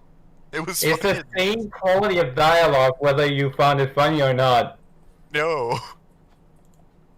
It was just because it was funny does not make it better dialogue. Yes, it does. That unironically does. It does. Alright. And remember, Lal, I remember way back when I was taking you through the seasons, you laughed at that, Lal. Don't think I don't remember that, okay? Oh, I laughed, alright? I laughed at how fucking ridiculous it was. It was something to laugh at, though. Fair enough. But technically, I'm also laughing at this because it's fucking ridiculous. No, this is just cringe. It's cringe, father. It's just cringe. Cringe! It was one of the twins who said it, and the sisters just started to laugh like a bunch of fucking retards. No, okay. Some joke that went unshared with her. She couldn't really comment, knowing that these women's were the powerful ones in the household. Okay. Women's. These women's, plural. I said women's because I don't care anymore. It doesn't say women's, it says women. It should... fuck it, whatever. These women's is... Women's. These womenson. Womenson. Right. And the whole issue with Ruby, we lost to Auburn. Saffron groaned loudly after Juniper had said that. Auburn smiled brightly at her older sister. You can pay in due time. You spent your allowance on jewelry. Saffron Ark actually pouted at that comment, her eyes looking at Blake once again. The eye rape continued for a moment, Blake's body shivering. One of the twins taking a glass and having it be filled with the lemonade, providing a distraction from that stare of a predator. Money isn't much of a problem. Money isn't much of a problem. What will you use it on? Auburn looks thoughtful. Before she smiled brightly, Blake could see the look between the sisters, unease in their eyes. Whenever the sick one seemed to be excited, things did not look so bright for people. Auburn Ark smiled brightly, something genuinely joyful in those eyes. Getting Kitty a nice new collar. She's going to be like John soon. She just needs to know her place in the world before she'll open up to him. Hey, Kitty, do you want a nice new collar? No, I don't wear colors. Okay, good to know. Call us a fucking gay. I only want them to be on my women, thanks. Those blue eyes looked at her, and she shivered visibly. Those eyes meant little good. I'm sorry. I'm going to say it. What is this fucking creature, eldritch abomination's obsession with eyes, looking, expressions? What is with it? What is with this? They understand that you need to describe people's expressions and what they're doing and what they're thinking, and that using visual cues is an easy and effective way to do that.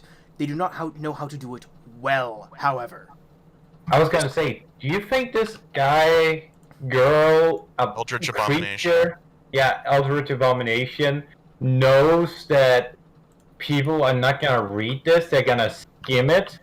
So, with that, she's just using the easy ones to gloss over. Like, unless you sit down and really read this, eyes, look, and those kind of things, you kind of glance over it. Eyes looked. Eyes meant little good. They looked at her. They were unfocused, looking a look of eyes at the eyes of looking Bill.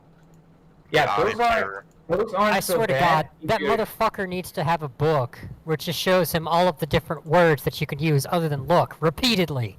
God fucking damn it. I want to just take this fucking dude's face and I just want to, like, shove various objects into his fucking eyeballs. God damn. Okay. Those blue eyes looked at her and she shivered visibly. Those eyes meant little good as the blue looked maddened. They were unfocused, looking at her directly for an instant before fading to another focal point. And when she does accept him fully, she'll be good. She's the faunest queen. The words carved into her back were words of shame, words of assuming more than her lot in life. She was the daughter of the Panther, but she knew that she would never be on the level of the Four. The Four knew best, after all. She's disrespectful. There was a hint of irritation in Juniper Ark's voice, her tongue sliding over her lips, her sharp blue eyes looking over the soul faunus in the direct vicinity. A nice little kitten. A nice little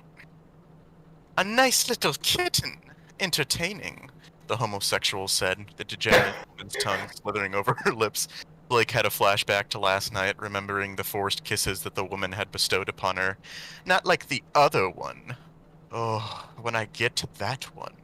The twins merely approached, both grabbing a hold of her, prodding and poking. Became harder to hold the tray, but she managed. One of the twins pushed a finger into her mouth, hooking into it and then looking into her mouth. Modest features, nice rump flesh. She would be a well-groomed toy with some shampoo. She felt like she was just meat, 'cause you are, which seemed to be the standard. Fingers poked and pushed, a cool finger pushed into... I'm gonna go get some water, I'll be back.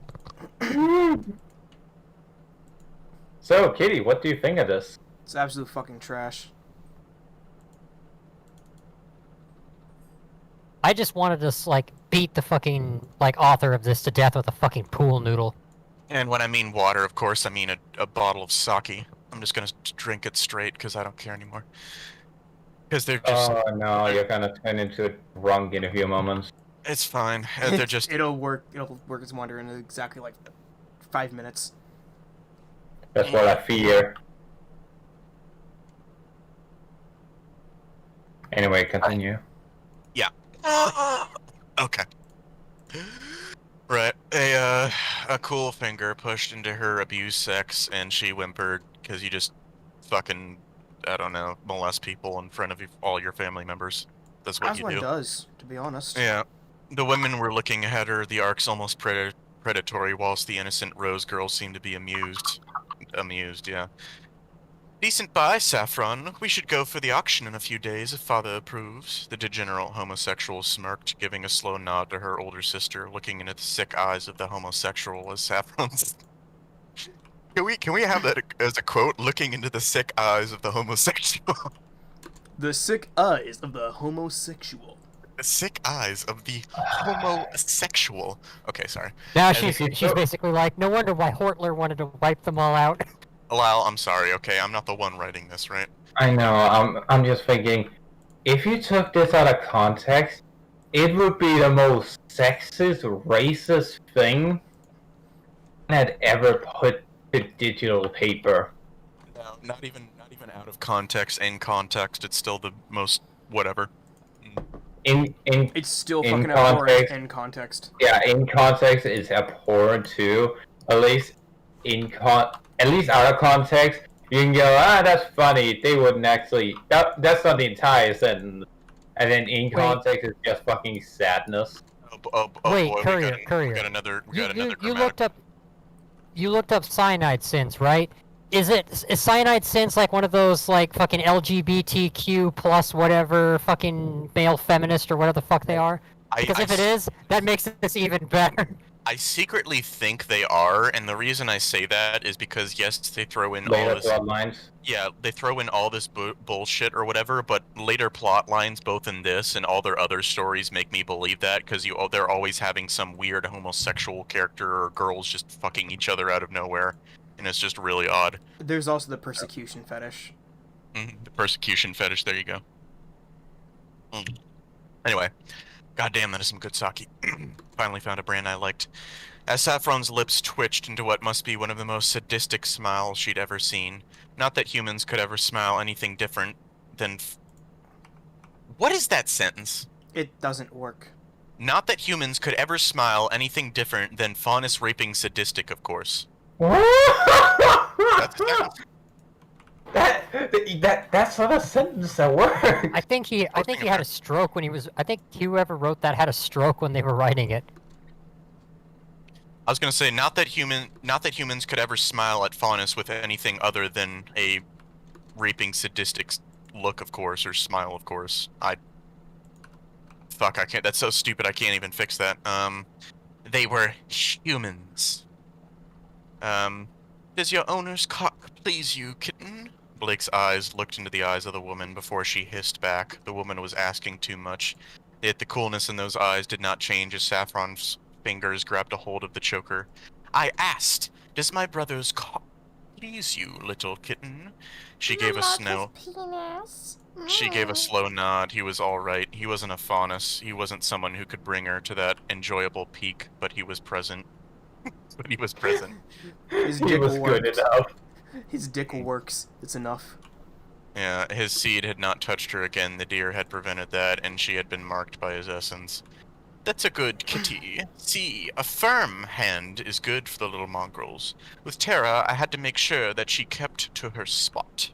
Some sort of inference, as Juniper gave a bark of laughter. Something was funny about that. The older sisters laughed, more bemused, as Saffron Ark's face soured. Not what I saw a week ago, Safi. Saffron Ark's face turned tenser as she gave her older sister a glaring look. Blake felt awkward and wanted to leave. Yeah, I do too. Yet she had not been dismissed yet. Whatever these women wished to do to her, she would have to suffer it. So what if I got drunk, huh? So what if I got drunk, huh? She's just a faunus. You'll still suck on your thumb in your sleep, Juniper. It wasn't intended to be something that was unveiled before a non-family member, but as the two sisters squared off, Ruby gave a light giggle. The expression she adopted warm and kind. Both women turned to her and seemed to reach a snap-second decision. They smiled as if nothing was wrong. Improprieties can be between us, can it not? Who the fuck is speaking? Who said that? Who the fuck is speaking? I'm guessing this is... I can't even... Like, unlike It's the other one, which... is one of the 6 It's girls. one of the two. No, it's one of the two. Maybe? No, it's one of the 6 sisters. Oh, There are 6 God. sisters there. I was saying it might be one of the two, one of the 6. Yeah, I guess so. I'm just gonna go with generic then. I can't even fucking tell the difference anymore. Improprieties can be between us, can it not, daughter of our sister-in-law? The silver-eyed girl's frown was adorable in a disturbing human fashion that made her almost think of her as a good girl. Blake found that to be a disturbing thought. It's not final yet. I'll get your little brother to name me his 3rd wife. boastful statement was met by some amused laughter from most of the sisters. Auburn was still looking at Blake, and Blake felt unnerved. God, imagine having that much fucking hope for getting 3rd place. Those eyes never really had wavered from her. Do you want a glass of lemonade? She asked, noticing that most of the sisters tensed a little as Auburn took a glass from the tray and then filled it from the pitcher herself. Those unsteady, unstable eyes looked into hers, and she felt unnerved. Yes, you've stated that about 5 times in a row now, thank you. There was something terribly wrong in those eyes, and the young woman just stared at her with a look that showed a broken soul behind those eyes. You have now stated that about 7 times now. I fucking shit you not. Looking at Blake, Blake felt unnerved, looked at her, something terribly wrong in those eyes. Don't repeat it, just continue.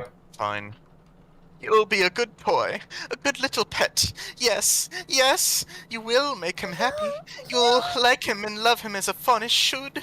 A giggle as the hand brushed over her cheek, a clutching around her neck as the tray in her hands quivered. She hoped that she would get away, as her airways seemed to be obstructed. She could hear sounds, she could see things, but she couldn't fully grasp what they were. Otherwise, a slow exhale as the blonde woman's lips pressed against her ear. You will die, Blake. It will not be swift. It will not be kind. When Ash gets her hands on you, you will suffer torments. Oh, she'll suffer torments, all right, and those torments are being locked in a cage and forgotten about for like 15 chapters in a row.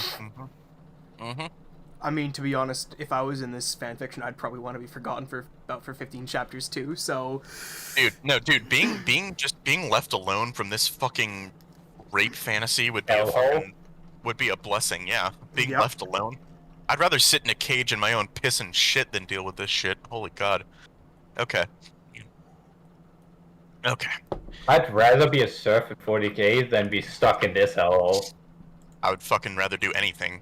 Literally anything. She felt weakness as that voice gave a low, breathy whisper. Something was said to her in her ear, and she felt a tremor. Something was said to her in her ear. Yeah, she just said it. As something burned in her ears. The unstable sibling's eyes boring into her own. Madness within those eyes, yet the threat within that voice was real. The woman would do as she had said. What did she mean? What did she mean? What did she mean? What did she mean? What do you mean? She said what she meant. You will be a good toy, a good little pet, or otherwise you will die slowly. What did she mean by that? Oh, I don't understand. Oh. Fuck me. She didn't like him at all. He was better than most humans, and he made her pussy feel good. But that was just all that he could be for her. He was the man who owned her collar, the man whose other pet was an utter bitch. Not even worthy to lay a hand on Blake Belladonna, daughter of the Panther. The danger within these women was that they all had the power to kill her. She could see the weapon on Ruby's back, and she mentally wondered how it looked fully unfolded. Auburn Ark's lips formed a little smile. You'll be happy soon. He's going to make you learn proper behavior. She frowned at that. She was already giving them the respect by not acting out. Her master might be a bastard, but he was still keeping her head attached to her shoulders. Kitten, come to my room after your owner dismisses you. I've got a few things I'd like to have you clean. Blake knew that look and knew that it meant she was going to be raped again by the homosexual degenerate. She couldn't resist them, especially not after Saffron had nearly made her collar explode. The fear ran through her as the click beep snap sounded in the collar at her neck started. Saffron Ark's thrust with the fake cock into her, making a low startled groan come from her lips. She felt the fear spike as the collar started to grow hot, the mechanism working as intended. Mistress Saffron, her collar, the canine fauna spoke, and Saffron Ark's fingers touched place on the collar, beeping starting to slowly fade off, growing ever slower as the blonde woman looked at her. I forgot that it still coded to me as the buyer. Oh well, we should upgrade the device to register John as the co-owner, or as a co-owner. So, do I call you Big Sister now? Ruby asked as Juniper Ark gave a light smile to the girl, trying to put her at ease for whatever reason. Humans weren't really supposed to give kindness to lesser ones. What? Lesser ones, but no, she's your sister-in-law now. No, she's their niece. Niece now. That's fucking fuck me in the ass. Probably not yet, but you're a good kid. Do you think you'll be used to the faunus? Your mother was specific in the fact that she wouldn't allow them near your home. Blake could see the red-cloaked girl's eyes look away. She didn't think that the girl had much in the way of bad intentions, seemingly the kind and warm girl that she suspected her to be.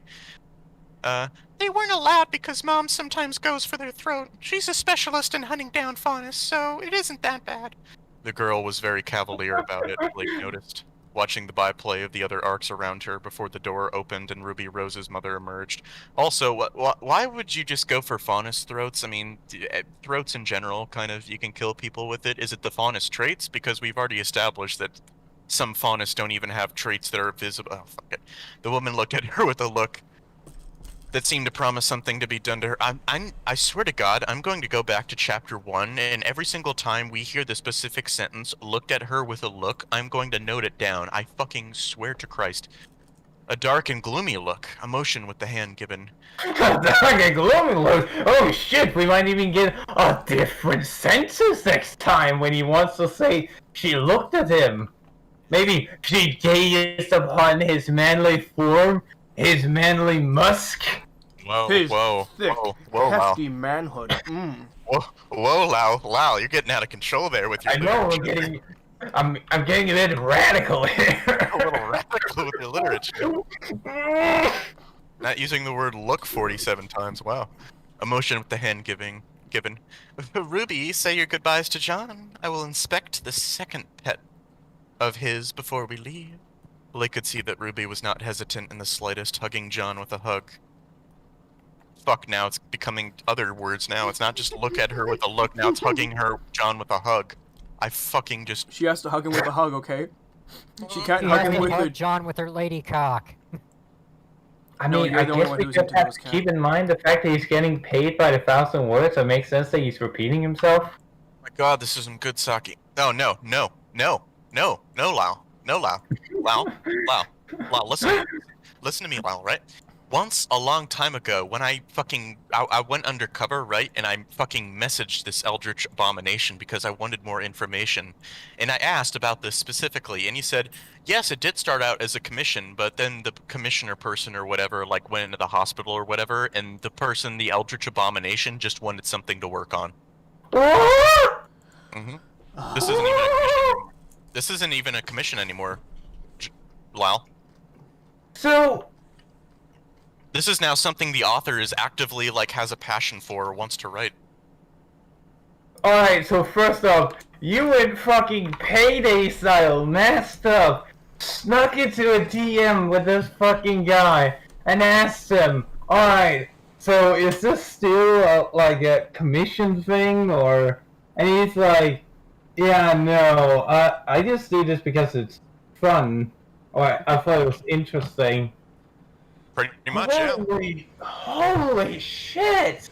Hold on, I want to see if I want to see. I want to see if I can. Oh my god! I found it. I archived it. I archived the email. Yes, I archived the email. This is what somebody called their passion writing. Why does this person still have rights to use a computer? Oh, okay. In this person's own words. I use PayPal. Broken Fangs is a bit of a project that I've decided to continue on my own because the commissioner kind of got hospitalized, and I was like, fuck it, until he's out of the hospital, I'll make it into a story.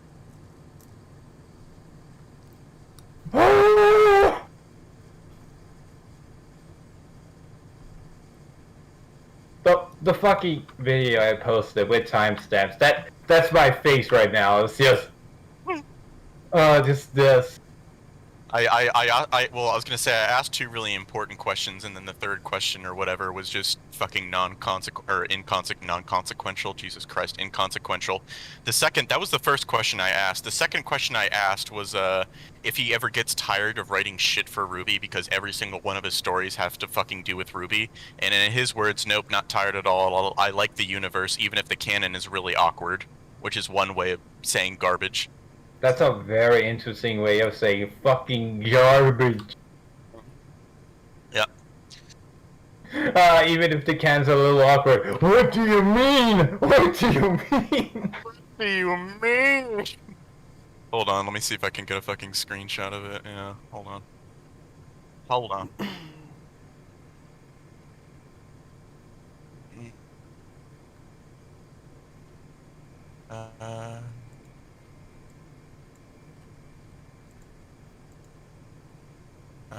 Zoom. Yes.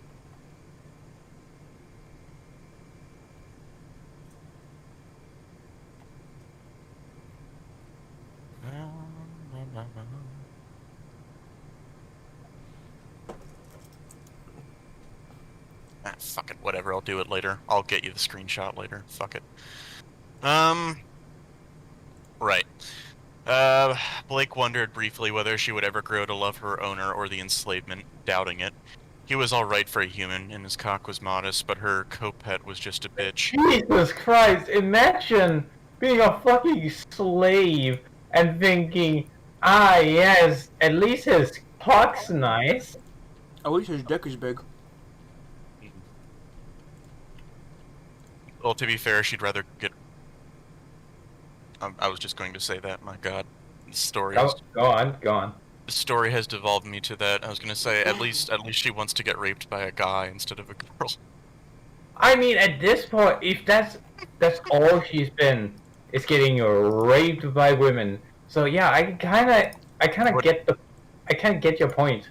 I would like to know this started off as Nightshade, and he's had 17 chapters and several 100,000 words, probably at least 100,000 words at this point later. He's had 2 sex scenes with her and like 4 sex scenes with Saffron, so. Or she's had 4 sex scenes with Saffron. Wait. That makes sense then. Because a person who's paying for the fucking Nightshade shit isn't paying for it anymore. Right. Yep. Which also explains why Yang becomes the main bitch or whatever, because this person just has a fucking retarded hard-on for Yang. Mm-hmm. I mean, it's a retarded hang-on or hard-on. not retarded hard-on when it's literally just his ideal woman. Why should a low-born deer faunus make her feel like she was scum? We'll be around soon, John. We've got to get some of the stuff, and then we'll, do we get our own room? Or that's fucking Ruby. We'll be around soon, John. We've just got to get some stuff, and then we'll, do we get our own room? I mean, this is going to be our home, right? The mother smiled at her daughter, a warm smile. John's mother smiled as well, indulging the kind... Smile. Indulging the kind cloaked girl. Blake couldn't see much of an issue with the blonde bastard getting with the girl. The mother was perhaps a bit too much over the Best Buy date, but humans were strange creatures anyway. Best Buy date. The Best Buy date. Yes, call your mother over by the Best Buy date, Blake, while I fuck your mom in front of you. Okay, it's fine. Doesn't matter. Oh, that's an amazing term. Over the Best Buy date. Jesus Christ, just call her a Christmas cake already.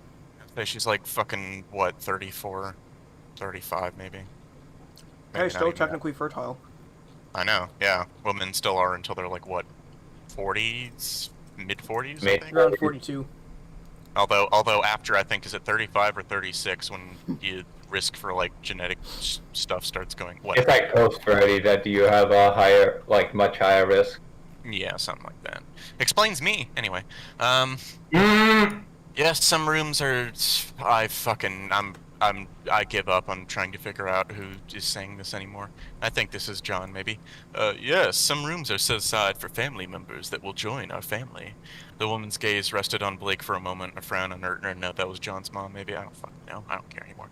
The woman's gaze rested on Blake for a moment, a frown on her features. Blake didn't know why, but the urge to run away suddenly rose inside her.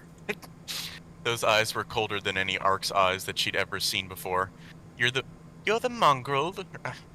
You're the mongrel that John received from Saffron, right? The woman's cool fingers grabbed a hold of her, Blake smelling something strong, medicinal herbs made into a paste. Okay, so it is John's mom. Great. Clinging to the woman. The woman's features were much like her daughter's, disgust welling up inside her. There was something in those eyes that changed. Mongrel, speak the truth. A hand on her back as the crocodile semblance activated. Her mouth spoke without her being able to stop it. She hated that semblance, hated the fact that the woman was working with Why did they call it a crocodile? They already established it's a turtle, god damn it. Because Blake doesn't know that yet. There's a crocodile fawn, Captain. Get it right. And this is supposed to be from Blake's point of view, but it's not from Blake's point of view. It's not first person. Is it second person? Would this be second person, Kitty? No. What the fuck would this be? Third. Is this third person? But it's with Blake, right? It be a view, okay? Let's continue. I was gonna say it's third person point of view, but it's using information. Fuck it. It be a view. It's third person, unreliable narrator. Yeah, because that's something this author should be trying to do. Fucking unreliable narrator. Fucking Christ. She hated that semblance, hated the fact that the woman was working with the humans while she could be free and fighting for the rights of the faunus. Yes! Are we on this plot point? Yeah, I was bought after my capture by Lady Saffron Ark. The mother's gaze was stripped as she let her gaze search for something. Okay, you can power through this. You can do this, man. I believe in you. Okay. The semblance still working on her as her throat formed the sound and her lips spoke. The master has allowed me to the grace to serve him as his faunus slave. Whilst your daughters are horrible women. One is feeble of mind, whilst the other is a degenerate homosexual. You should be proud of your son's efforts in ruining our freedom. I believe that the faunus have a right to be free. She couldn't stop talking as the daughters of the Ark's household's faces turned pale with anger. There was anger in those eyes, but she couldn't stop talking. The semblance still activated. His cock is stimulating, and he has given me orgasms. 'Tis nice and thick. Whilst the deer continues to act like she is higher than her lot in life. She gives him looks as if she is like the degenerate sister pet, and I do not appreciate it. I am of higher blood status than she is, and... Her throat was her own again as the woman before her let her gaze bear down on her, a smile on those lips as the woman's hand patted her shoulder. The smile was falser than the hope that she'd have of being with Adam again. Was that so hard, little faunus? Telling the truth is something we appreciate here. She could see her master's eyes look at her, a sad look in them. No shit, it was a look of penis. She didn't know why she could not muster any words as the woman seized her collar with a hand. Probably because somebody's fucking choking you. Camilla told me about your future prospects. A hand grabbed the collar and tugged the woman's face close to her. Blake didn't even dare to spit, knowing that there were weapons aimed at her. Juniper had pulled her rifle out, whilst a fine point was resting against the small of her back. Please, do tell the truth. What did you see? She couldn't stop herself from speaking. The semblance made her speak, even as her voice invoked the true feelings that she felt. Graves, your kind eradicated. We had our freedom, and... Summer Rose's voice came from behind her, the tip digging into her back. The weapon, obviously, the other huntswoman's. Huntswoman's? Huntswoman's. I fucking shit you not, it's huntswoman's. A faunus once told me in private that she was happy to be alive, even if she had to serve humanity. There was a damning tone to the woman's voice, something that made her feel worse. Freedom is not always the best option, girl. They're not human, they're not human, Lady... They're not human, Lady Rose. They're not human, Lady Rose. Sorry, I was trying to figure out who the fuck was speaking. As his voice was, her master said, as his voice was soft. She hated it when he tried to justify the status of the faunus. They're like children who haven't been taught properly how to eat food yet. Mother, please. She is not from the kingdoms. She was born in the wilds. She doesn't know yet. The woman's eyes looked at her for a moment, and Blake felt fear. Saffron was a known quantity, but this woman was the matriarch of the household. Wow, is that one sentence that's actually not garbage? Cool, thank you. This woman had raised all these monsters and taught them to hate the faunus. Ash, do you think you can teach this one what a good faunus should do? The voice was sugary sweet, and Blake felt a shiver go through her. That didn't sound like a punishment. Of course, Lady Azalea. This one is only too glad to have an apprentice. Will Master John receive the key? She could see the wince from the sisters, except Auburn, who smiled. Ruby looked a little surprised, but there was something in the crocodile's eyes that seemed to have shifted. She didn't like that one bit. Well, I do distinctly recall that a man's pets are his own. I guess she will have to ride the horse for a little. He can get the key when she's had her fun. A wince from the master as the woman patted her cheek. There was a look on the woman's face that did not match the near-frozen color of her eyes. Don't worry, pretty little mongrel. Your blood is too pure to be squandered. Artemis has done her study in faunus biology. My dear daughter, please ensure that Black here will be more obedient to your brother's orders. I have told your older sister that she is not to use her semblance on this little kitty gun. She might get ideas. A hand grabbed her by her faunus ear, and the woman's smile turned colder than the depths of winter. Those eyes were like the master's when he had condemned her to the freedom. The callous mercilessness of someone who was an apex predator within them. She felt the shudder go through her at the burning hate for her kind in those eyes, the smile never fading from the woman's lips. Don't worry, honey, because in 30 chapters later she'll be having orgies with faunus, so hold on.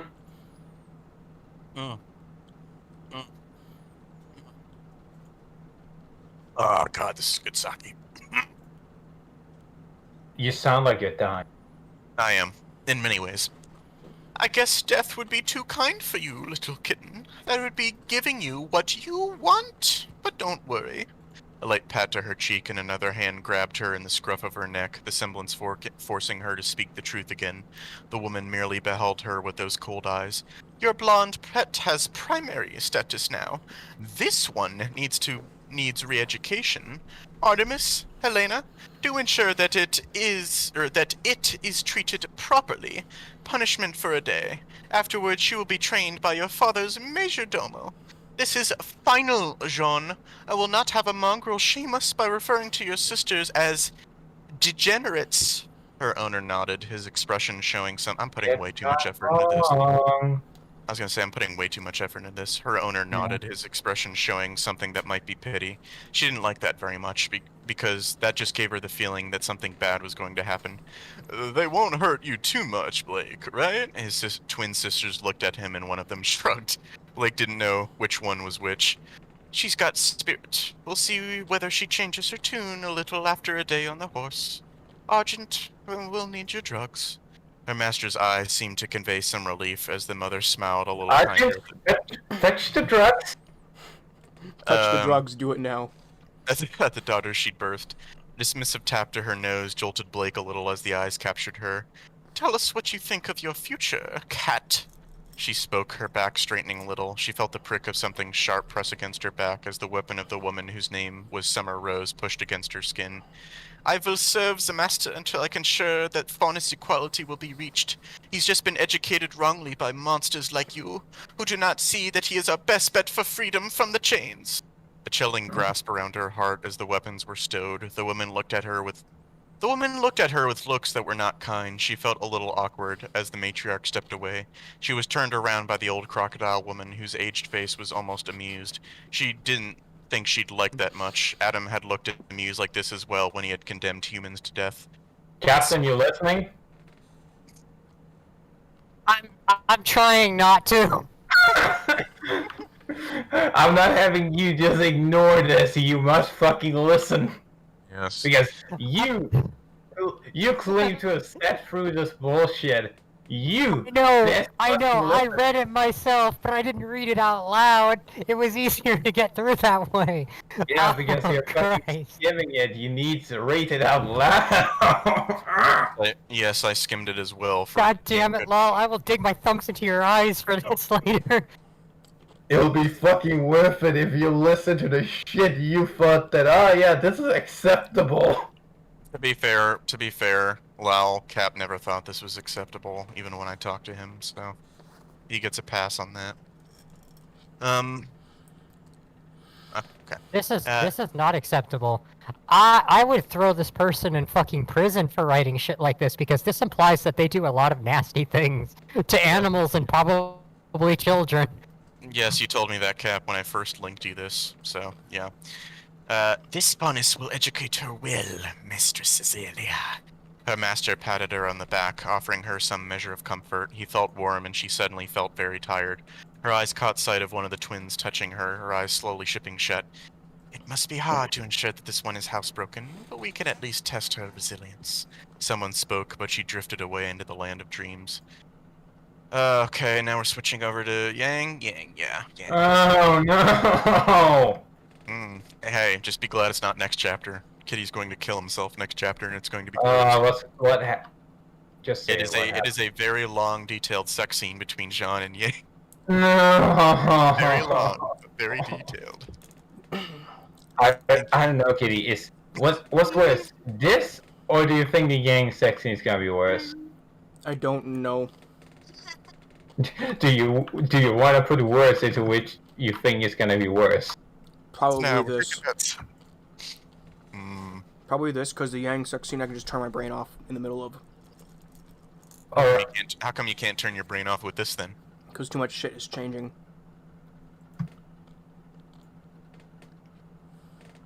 Okay. She hummed softly to herself as she spread a fresh sheet over the bed, feeling the tingling in her groin, already preparing herself for the need of the master. It was such a lovely time to be her, because she knew that the master would need comfort. She hoped that things would go well with whatever he had planned. The ring felt nice around my finger. Faunus did not get the joy of a wedding anymore. Faunus did not marry anymore, not since their rights had been fully revoked. Faunus did not worry about such trivialities anymore, because they were united. Hold on. The Faunus don't marry because it's been outlawed? Because they're slaves. They're not people, they're property. They didn't marry before. It was basically just whoever's the biggest, baddest fucker in the room gets to take it. You know what's funny? Marriages were legal for African slaves. It was legal for slaves to get married. Historically. Yeah, that's been a thing that's happened even in fucking Egypt. Even in the fucking Middle Ages and Dark Ages and shit, all around the world, slaves were able to actually, marry and it wasn't ceremonies and shit, but at least they could consider themselves married. It's just, I get, it's bad enough that it makes no fucking sense to just ban marriage of all kinds for slaves, because that's a good way to get fucking another reason for slave uprisings. But number two is, why does that matter? The Faunus are degenerate scum that are literally just the strongest guy gets all the chicks and can take anyone else's, so why the fuck does it matter if marriage is legal or not? I don't know. Can I keep reading, please? Yeah, keep going. Sorry, it's all good. You have your moments, I have my moments. Faunus did not worry about such trivialities anymore, because they were united below the Four. All hail the Four, the greater good, the Four, suck the Four's dick, it's fine. The Four could call for war, rouse the masses through speech, guarded the truth, and held the heart of the Faunus in their grasp, deciding upon what the course the people should go below the heavens. And later on, because I'm spoiling it now because I don't care. So later on, it's established that they have this book, right, or whatever, that they follow all the rules for, or whatever, and it's established that they don't have to think for themselves because they can just, follow the book or whatever. And if the book says you can't do this, you can't do that, they can't think for themselves. And it's established that they think incest is okay because the book never mentions incest. That is fucking stupid. I love it. Let's go with it. The Bible never mentioned incest, therefore it's okay. Alright, so we're just working with the fucking labyrinths of sex from the fucking Muslims. Alright, let's go. Basically, but also if the Muslims were they were ruled by 4 people and an emperor, and the 4 people literally had the magic ability to make them bend to their will, it's retarded. It's better than the actual, the historical reason why it became a thing, but Anyway, yeah. Deciding upon what course the people should go below the heavens. The moment when he looked into her eyes, she was reaffirmed in decision to make him her one and only. It was not possible. She was reaffirmed in her decision to make him her one and only. Okay, yeah, say that to all the other people you fuck later on. It was not possible, their status too different, but she knew that she would be the one who could make him happy. The thread was wound around him as it was wound around her, tying them together. Destiny. She walked into the supply... That's not a sentence, that's just a word. Destiny! Destiny! She walked into the supply closet, browsing through the scents that had been arrayed there for the different rooms. Several of the sisters preferred different fragrances. Something lighter for Lady Saffron, the degenerate scum that seemed to thirst for her loins, and something masculine for the master. First for loins! I mean, I do like loins. Pork loins are pretty tasty. Very tender. He said that I should pick something that I liked. Reminder. There's another reminder. I recall distinctly that in this book, they also kill and eat some of the faunus, too. So, think of that what you will. Cap, did you just call this a book? Yes. Don't insult books like that. I don't know. Whatever this is. Whatever this is. Fanfic. But, yes, there's several instances, I believe, if I'm recalling correctly, where faunus were killed and then eaten. It was demonstrated earlier when what's his face? When John and his pals and Blake and Yang went to Cardin's house and they cut off Velvet's tongue and apparently served it or something like that. Nice. Except it was so poorly written I had to explain it to you guys afterwards. Alright, I was fucking confused of what the fuck went down during that scene. Because it was so poorly written, the only way you could know that she got her tongue cut off is was like a gaping cavity. It was like one word, one sentence, like 3 words to describe it. Anyway. She smelled the different scents, the sticks of incense carefully bundled. Several of them she selected before grabbing one of the incense stick holders and carrying it towards the bedroom. When these scents mixed, it would be a wonderful conclave of scents, good enough to give the impression of being out in the fields with the master. She lit one of the incense sticks, putting the other bundles nearby. It would not need to smell as strong yet, but the master's pleasure was her duty. She remembered her father's words about duty and such but she knew her situation at this current moment in time. Where her father had been a kind man, she knew that Miss Malkite had not been. It had been survival, and... Master! She stared at the picture that stood at one of the tables, the picture of the young man at age 15, the blonde hair combed with an elegant combing that parted it, making him look handsome and distinguished, the golden arcs on the breast of the outfit making his family crest stand out. She would have liked it if she had met him before she had become a whore. Things might have been different. She felt better now, knowing that he was hers. Hey. The voice of Tara, the personal attendant to the degenerate sister, came from behind her. She turned around from the picture, spotting the dog Fauna standing there, her uniform looking as stylish as always. You feel for the master what I feel for Lady Saffron, yes? She couldn't deny it as she turned her gaze back to the picture. The cat didn't know what to do, nor did she know how to make herself be happy with what she got. Food, clothing, clothing...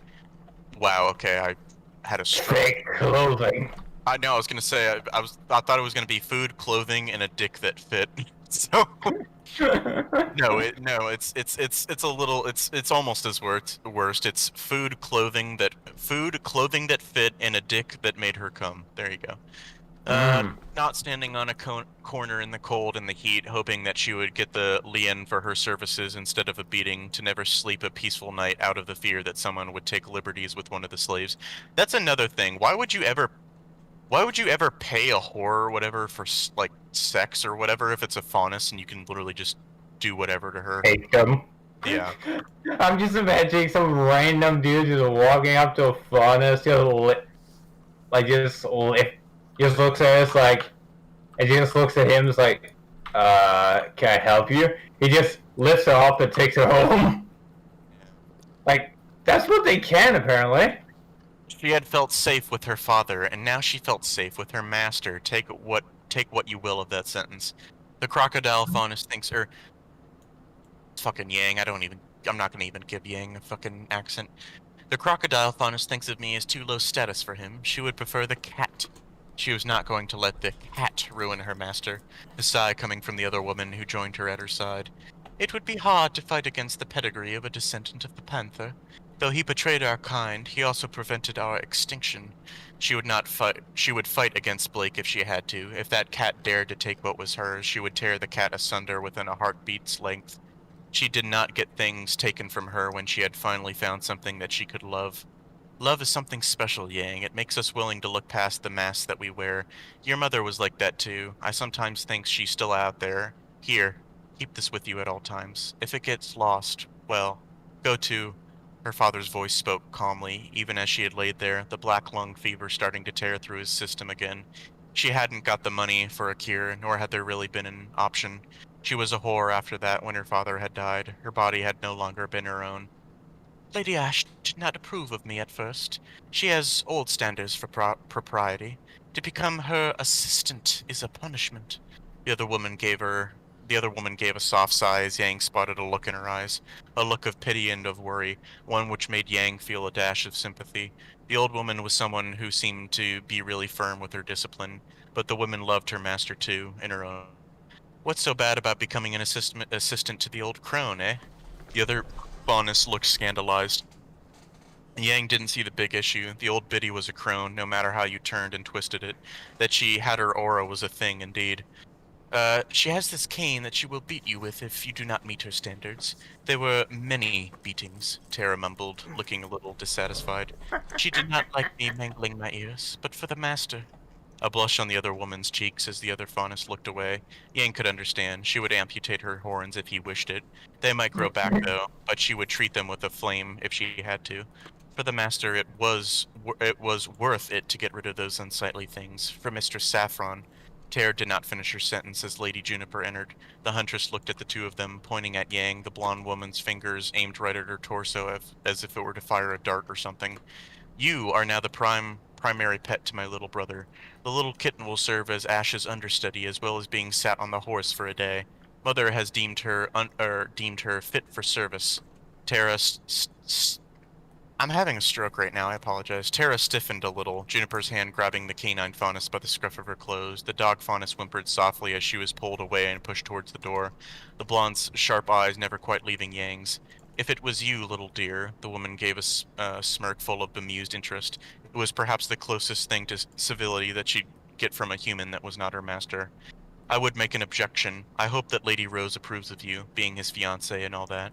Tara, you're preparing Saffron for sleep. She needs rest. She's been up all night. If she doesn't get sleep, she's going to be a mess in the morning. Tara nodded. Yang could see Let her sleep and let us fucking sleep. This has gone on for how long? We're so close. Let me finish. Alright. And when I say so close, it's close. Tara nodded. Yang could see the look in the woman's eyes change to worry. The Faunus cared for her master and lover, though the relationship was skewed and wrong. Yang wished, even though she was not a degenerate, that the Faunus would keep that care for her owner.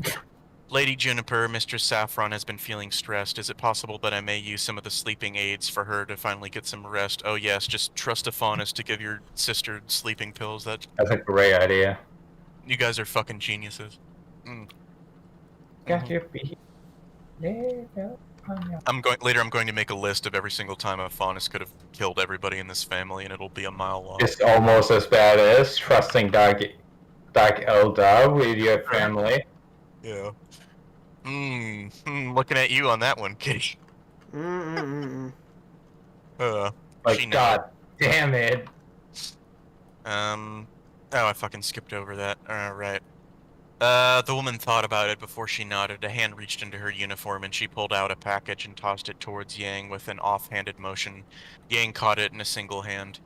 Here's some condoms. I heard my brother intends to bed you, and well, I guess that he'd better wrap himself up before he does. She nodded. She could understand that, bowing before the woman after receiving the gift. She did not wish to see her master be ill from her useless womanhood still infected. The treatment had to run its course. Thank you, Lady Juniper. This Faunus is thankful. The polite address in the high language, she knew well that her master wanted her to be polite. The woman gave a soft snort, a smile on her lips. It was nicer than what the cat received, she knew. Make him happy, and I'll tolerate you, if you're a decent Faunus, like Ash. A gritting of the teeth as the woman looked at her, the minute expressions on her face going through a change. There was no ruthless anger in the features of the sister of her master, only a grimness that had affirmed itself. A mongrel should serve. Just remember that. She would serve. The master was more important than his sisters for her. She cared for his opinion, and no matter what, she would do what would make him happy. This slave is happy to see that Lady Juniper loves the master enough to be kind to those fortunate to serve him. The woman gave a soft scoff as she sat down on the bed, waving terror away. The door clicked shut, leaving her alone with the woman. Juniper Ark was not someone who could be messed with, the woman's eyes looking at the ceiling. There was a pause as the woman exhaled slowly, her eyes looking at her. You could have killed me. It was an accusation Yang knew that from, it was an It was an accusation. Yang knew that from the woman's tone. She didn't respond, and she didn't move much, the woman giving her a look. Why? If you were like the cat, you would have taken that opportunity. Why didn't you? It was simple to her. If something happened to the master's sister, he would be sad. He couldn't be sad.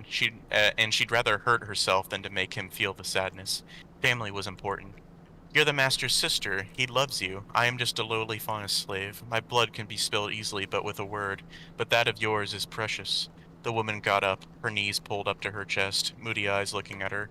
It wasn't a look that she enjoyed, Yang found, as she met it. The woman looked at her with a look that was tired, her chin resting on her knees. He's a kind young man. She nodded to the woman's words, a slow nod that showed her acceptance of those words. The look in those eyes changed as the woman's broody look changed. There was a brief sliding of that gaze over her. Yang had straightened out without intending to, the maid uniform still fitting perfectly. Do you have your aura unlocked? The question took her aback. She gave the woman a look, showing nothing on her face, trying to affect it with a dull expression. She couldn't tell anyone about that, because she'd be hurt. Dad had unlocked it for her, but she couldn't tell anyone. No, the slave does not have her aura unlocked. The woman didn't speak up for a minute, but she looked at her with those sharp eyes, judging and waiting for something. Yang starting to fidget a little. It was like looking at the mother of the entire brood, a gaze that was dead and lethal. She felt fragile as the trained huntress looked at her. That's good. It would be a shame. Some bodyguard faunus never outgrow their inner instincts. There was something in that voice as Juniper Ark got up, a sinuous motion, body flowing into an upright position, the woman stalking towards her, a hand reaching out and seizing a hold of the collar, pulling her closer. She could smell something sweet and floral on the woman's skin. I'm watching you tonight, dear. She looked into the woman's eyes before a smile broke out on the woman's lips and the woman patted her cheek. A softness of the smile grew as those eyes left no mistake of what the woman felt for her brother. Better make it as he wants, dear. She would. He was her master after all. She dared to clear her throat. The woman didn't respond to it, so she spoke up. Did the master succeed in asking his bride-to-be? The older sister nodded, and Yang felt something grip at her heart. Jealousy. A woman had staked a claim on her man, and it wasn't the cat. This was someone higher than her. Someone born better than a faunus. Someone who had power in this world, where her worth was but the cost of food for her belly and the pleasure of her owner. She had the blood of her father running through her veins, a code to which she adhered. She was strong, she was fit, she was present. Then he might not need me. The wind looked at her, a sympathetic, or at least it appeared to be sympathetic, look on her face that seemed to last for a moment, almost wistful. Perhaps not. Mother would not allow another wife, but our father could have had 6 or 7. It is not proper, of course, but our bride price is enormous. Our seed is valued for the fertility that we bring. A hand touching her chin, the woman who was taller than her standing there before her. A cool smile flickered on the woman's lips as the fingers slid up to her horns. The woman's fingers stroked over the horny growths, letting her feel the pressure on her head. Do you love my brother, girl? She couldn't respond to that as she wished to. She was a faunus. She was probably not loved in the way that she wished to. She wished to claim him as hers, to wrap her legs around him and to receive all he had to give for eternity. If there must be more women for him, there would be more women, and she would make sure that they would follow his lead. I love him more than I have loved my father. Oh, God, don't... God, please stop referencing your fucking dad. Yes, please. Every single time you mention how you want to fuck him, stop mentioning your dad shortly Daddy issues, daddy issues, daddy issues. This goes beyond daddy issues, Cap. This is... What's the reverse of an Oedipus complex? It's literally just incest. Electric. It's electric complex. Electric complex, sure, we'll go with that.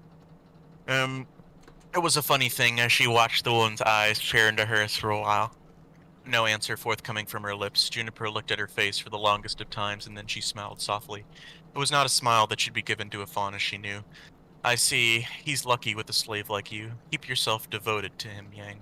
The woman spoke her name softly. Jesus fucking Christ, it's never gonna end. And it was the lightest of accents to its pronunciation as well. Yang watched as she stepped away, leaving her standing there, the woman's eyes half closed for a moment. I'll go and rest up. It's still in the afternoon, and I'm not expected for dinner yet. Do entertain yourself, Faunus. Yang continued with her task of making the room more pleasant after Juniper left, lighting some incense to give that scent some time to blend into the background of the room, leaving only the pleasant fragrance. The door opened, and she straightened herself, turning around after a moment and dropping into the formal bow. Hey, Yang. She heard him approach, watching his feet come closer, her nose smelling his scent. She couldn't stop the smile from appearing on her face. He was here with her again. This is Yang. She's my pet. She could barely hear a whisper of feet on the floor as she suddenly found herself looking at a set of shoes that belonged to a woman of the upper class of humanity. Her gaze drew up, seeing the master stand next to a woman who looked to be the mother of the silver-eyed girl, a fresh spark of fear going through her as Silver Eyes looked into her own. Keep yourself together, don't show fear. There was something in those eyes that terrified her, something that told her that this woman would end her life if she erred. She watched those silver eyes before she found her head turned to look at him. She couldn't stop the smile on her face as she looked into his eyes. They were deep and they were lovely, filling her world with happiness and sparks of joy. She could just gaze into them for hours, not even blinking while she stared into them. John, hello. She was aware that she'd been staring into his eyes for too long, her head turning as he turned to the woman who was his betrothed. She spotted the ring on her finger. Aside from being related to the Scythe girl, the woman hadn't done anything wrong. This is my Faunus, Yang. I hope you can get along. The woman gave the master a smile before she turned her gaze on her again. Silver Eyes met hers, and she felt that fear again, that mortal fear around her. The woman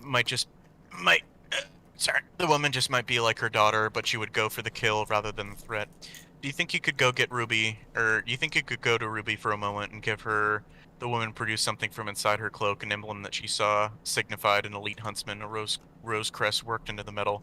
I'll just be going to the bathroom for a moment. All that tea I must have had worked on my bladder. The woman walked towards the bathroom that was attached to the bedroom, and her master smiled at her, fiddling with the emblem. Sure, Summer. The bathroom door closed, and she looked at her master, pulling the condoms out of the pouch she kept them in. She held the packaging out for him to see. I got these from your sister, Lady Juniper, she said, her voice soft and delicate to the ears. Master, he looked at her tenderly and then Creston just slowed down. He looked at her tenderly and then kissed her. Her heart seemed to freeze in her chest as he kissed her, a weakness in her body. He wouldn't abandon her, he wouldn't go away. She was safe now, and he was here with him? What do you mean she was here with him? She's trans, don't you know? Fuck it. Let's make tonight wonderful, Yang, you and me. A look on his face that was almost shy, delicate, and with a hint of something more within those eyes. Her breath stalled in her throat, the look on his face warm and kind. She loved his eyes and all that he was. Just for a night, he said softly before he looked at the emblem that he'd been handed, turning it over a few more times. Lady Rose is accepting of me having pets. She said that I would not have to sell you because she knows that she'll be busy a lot with her job as a huntress. You're not going to have to go, and he paused. Blake is getting trained by Ash to be a little more respectful. Yeah, good fucking luck with that. I've managed to talk Mother down to merely a quick dismissal, but Mother's word goes. She nodded, her head bowing before her master. She was going to stay. The master wanted to keep her. This was great news. Your Finest will be at your service, Master, she said, as was polite and proper. His hand ran through her locks, her head nuzzling against his touch. My Yang. He kissed her on the lips again, and he then pulled away and left the room, intending to deliver the insignia or whatever it was to the woman's daughter. Yang heard the door close and then heard the shifting of someone behind her. A spark of fear shot through her as she hadn't heard the door open or close. She turned around, seeing the woman stand there, her cloak covering most of her body. The silver eyes were looking at her, and there was a strange look in those eyes, a look that made her shiver before it faded.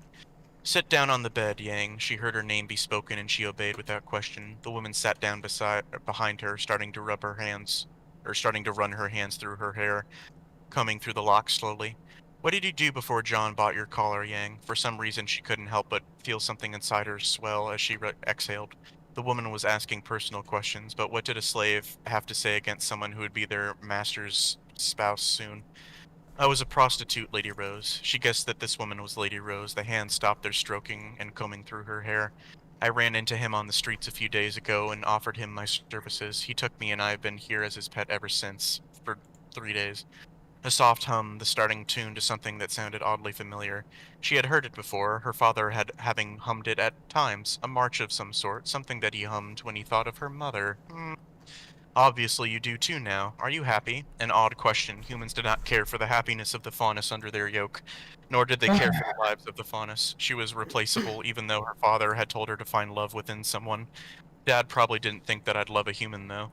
I am happy. The master provides this faunus with whatever she needs, be it his seed or decent food. The woman stopped and she was turned around. Silver eyes looked at her, a look that was much like the master's.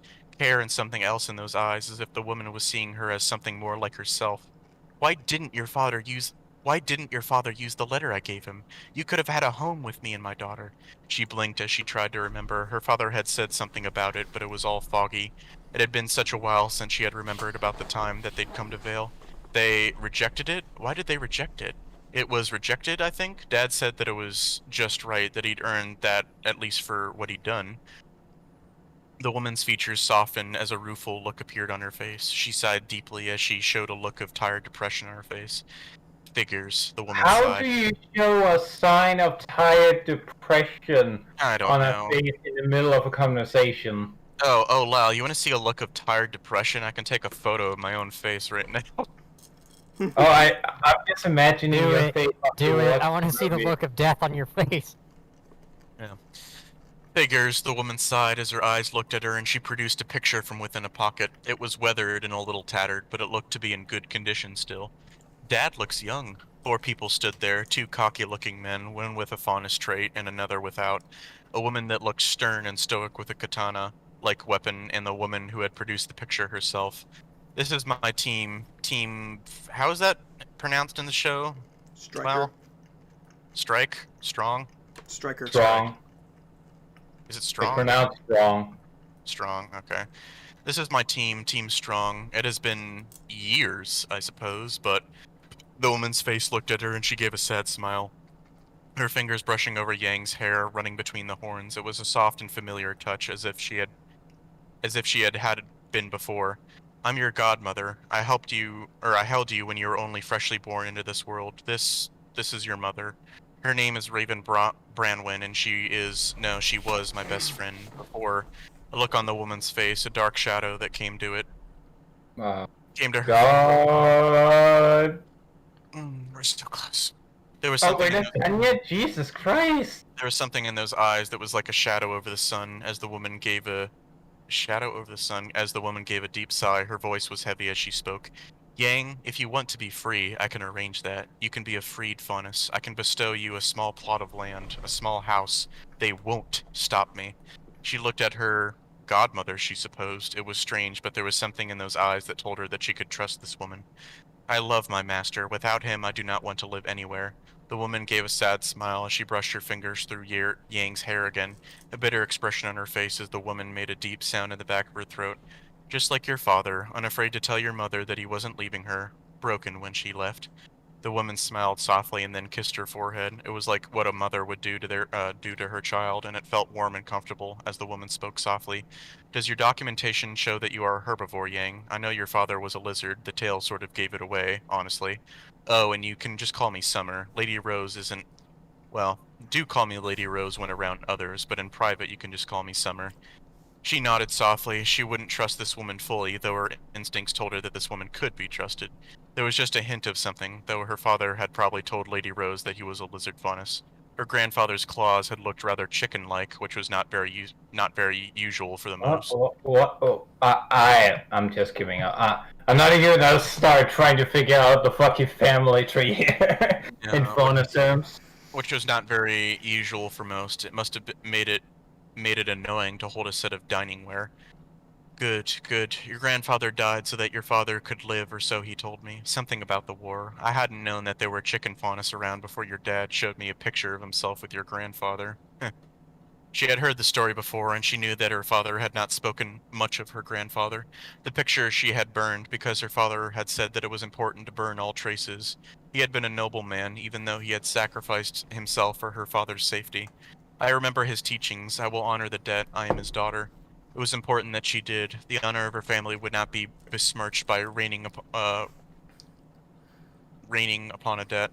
Summer Rose looked at her and gave her a sad smile. So you do. Jean is a good boy. He'd have been a wonderful husband for you if the world would allow for something like that. I was young when the revolution ended, and we were the last team with a freed faunus on it. She hoped so too. She loved the young man who was her sky and her earth. She would have wanted to be wed to him, just so that she could be open about her love for him. He was the stars and he was the stars in the heaven. He was the earth upon which she rested. The door opened and he returned to her, Summer getting up and smiling at her, ruffling her hair. I'll just leave you to get this little silly dough broken in, John. Don't shoot that little cannon into her too much. She'll be delicate and sexy, and I want some babies too. Lady, you're in your 30s. You're not getting much more. Mm-hmm. Also, this is your fucking... What's your relation? What would if someone's your godmother, what would you be to them? Niece, right? A Niece, godparent is a mother-in-law? legal parent should the parent... Godparent becomes a legal parent once the actual parents are either dead or unable to care for the child anymore. Oh, so it would be the mother just straight up saying, yeah, fuck my daughter. Enjoy. Oh, so it's Lily, her mother just saying, fuck my daughter, don't put too many babies into her. Fantastic. Her master blushed a little, which she found endearing. Lady Rose, or rather Summer, wasn't as bad as her daughter. A godmother, eh? Oh, and then I get to read all the garbage that ensues this author's note. More Broken Fangs, and a mention of Broken Fangs in Summer Antics, one of his other garbage works, as a slavery-era drama. Yeah, that version has a happy ending. This story is still in the opening stages. It currently is more Dragon Slayer than Nightshade. Yeah, and it will continue to be Dragon Slayer than Nightshade, you lying cock. But Blake will see good sides eventually. Yeah, 40 chapters from now. 40 fucking chapters from now, she'll see it eventually. It has only been nearly a week since Blake was sold and captured. Don't forget that. Where Yang fell in love immediately, Blake is not so easily swayed. Yang has seen a lot of bad things. Yang knows how to work with the system where Blake knows nothing about it. John, who is a part of the system, treats them much better than most other people in this setting would. Blake is stubborn. She's still tolerated only on the virtue that John is kind and forgiving, and that Yang is a very good model furnace. The sex scene between Yang and John is in the next chapter. Leave a comment. Let me know how you're enjoying the story. Let's read the comments. I don't wanna. Fine, I'll read the fucking comments for you, asshole. Hold on. Chapter Spades on chapter 17. Something I picked up during the last chapter but didn't comment on is that sometimes your descriptive usage can be confusing. No shit. No shit. Sometime. Oh, No I don't know if there's a proper term for it, but you use a lot of descriptive terms during dialogue and the like, the woman, the blonde, so on and so forth. That it's almost like there are multiple women and multiple blondes, so we don't know who the fuck is talking. Now, well, this is a lot better than the he said, she said. No, it's not dialogue we often see in armature writing. Armature writing. Armature. The problem here is that it's rather confusing. As in, during I like how that jackass even failed to spell amateur right. Yeah. As in, during the scene with Yang and Juniper, you used the woman or the blonde frequently, which doesn't really help identify who we're talking about. No shit. In the previous chapter, in a scene with Summer and John's mother, you used the mother a lot. Yeah, again, no shit. Almost like there's two moms in the room. Almost like it's a bad idea to use the woman when, outside of a 1v1 conversation. I was gonna say, during the whole meeting thing, it also happened occasionally, more like so frequently that I wasn't sure who was talking. When John's mother walked up to Blake after they emerged from the room, I thought it was Summer at first until Blake mentioned the herbal salve. Yeah, so did I. Oh god, and here we go back into dick-sucking mode. You have a really great writing style, all things said and done. Much better than what you usually see in fan fiction. No. No. That's a low-ass bar. That's a fucking line, you know it. Oh, and let's see why. The fact that you have dialogue lines stand alone rather than attaching John said, Yang asked, John answered, Ruby replied, but he does do that. He does do that all the time. Every single fucking time. And that doesn't denote quality. Because in this case, you're lacking those things where it's critically important to denote who is talking. I would rather have that. I would rather after every sentence that John says, have it say John said, because then at least I would know who the fuck is speaking, you know? That is a criminal... That's a very... The problem is, I don't like when people need to say that X, Y, and Z said so. But in terms of fanfiction writing, that is better than this bullshit where they try to mimic books they read, but don't understand why they leave it ubiquitous. Fucking, yeah, blah, blah, blah. Just like the fact that you avoid repeating names over and over again. Fuck you. By replacing them with these descriptive terms. Oh, yes. Just use better terms, please. The woman. Use better terms, please, like the huntress, the deer, or the faunus in the Juniper Yang scene. Things like woman and blonde don't really work most of the time. No shit. You can still use them, of course, but perhaps if the dialogue makes it more clear as to who's talking, or if the scene is not a spoken thing, yeah. Sucking his dick on how long the chapters are, that's fine. Now for the chapter itself, John picking Summer now sure makes a lot more sense with Ruby apparently being a bastard, which really hurts to say in a society that values the purity of bloodlines more than anything. No, it won't, because because 30 chapters from now, he's getting Faunus, John's dad is for no reason getting a million Faunus pregnant, and we're never explained anything on that. At least she can be the second wife, because we gotta deal with Cinder at some point. Why is that a thing? We know that she's trying to fuck with them, so why would they bother with her? Why would they not just cut her out? That's not how fucking... Okay.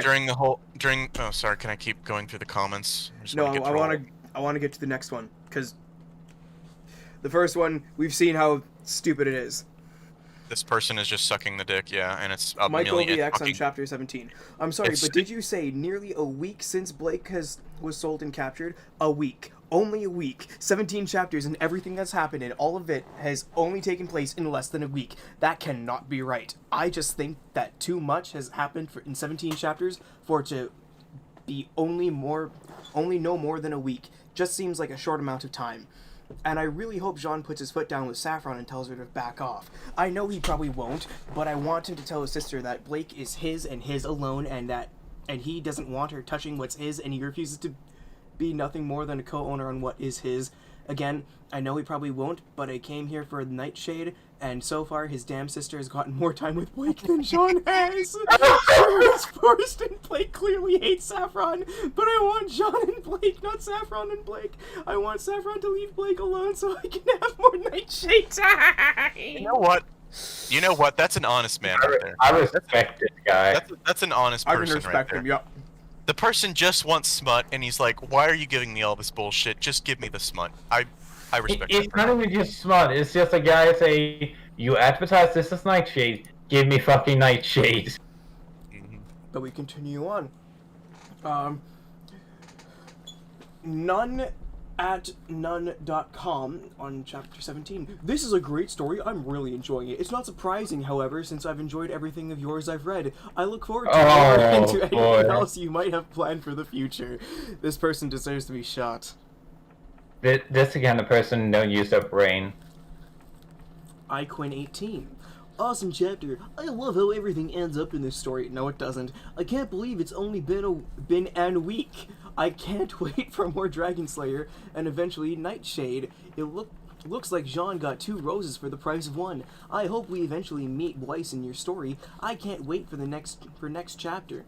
We finally getting that Dragon Slayer love scene next chapter. I'm pretty excited. That's not what was advertised as. Doom Cure. God, I am loving Summer's personality. Also, really looking forward to how Cinder reacts to having your plans foiled. Yeah, you love her personality. You fucking degenerate.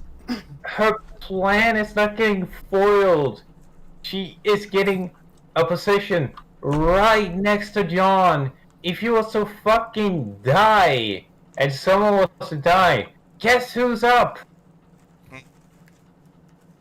And we made it very clear that fucking Cinder doesn't have any problem, like, killing or assassinating John, so why would she have any problem killing or assassinating Summer?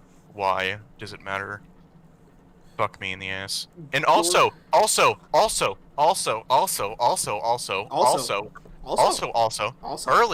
earlier, it stated or whatever that, like, the fucking, whoever was first wife, like, even if the second wife or whatever was, like, older than the first wife would still get priority. So guess what? Cinder still has, like, primary inheritance. So fuck you. That doesn't even make any sense. It doesn't even fit with what the thing was. But Gorgeous, no, I'm gonna go take a piss. I'll be back. I'm gonna continue reading.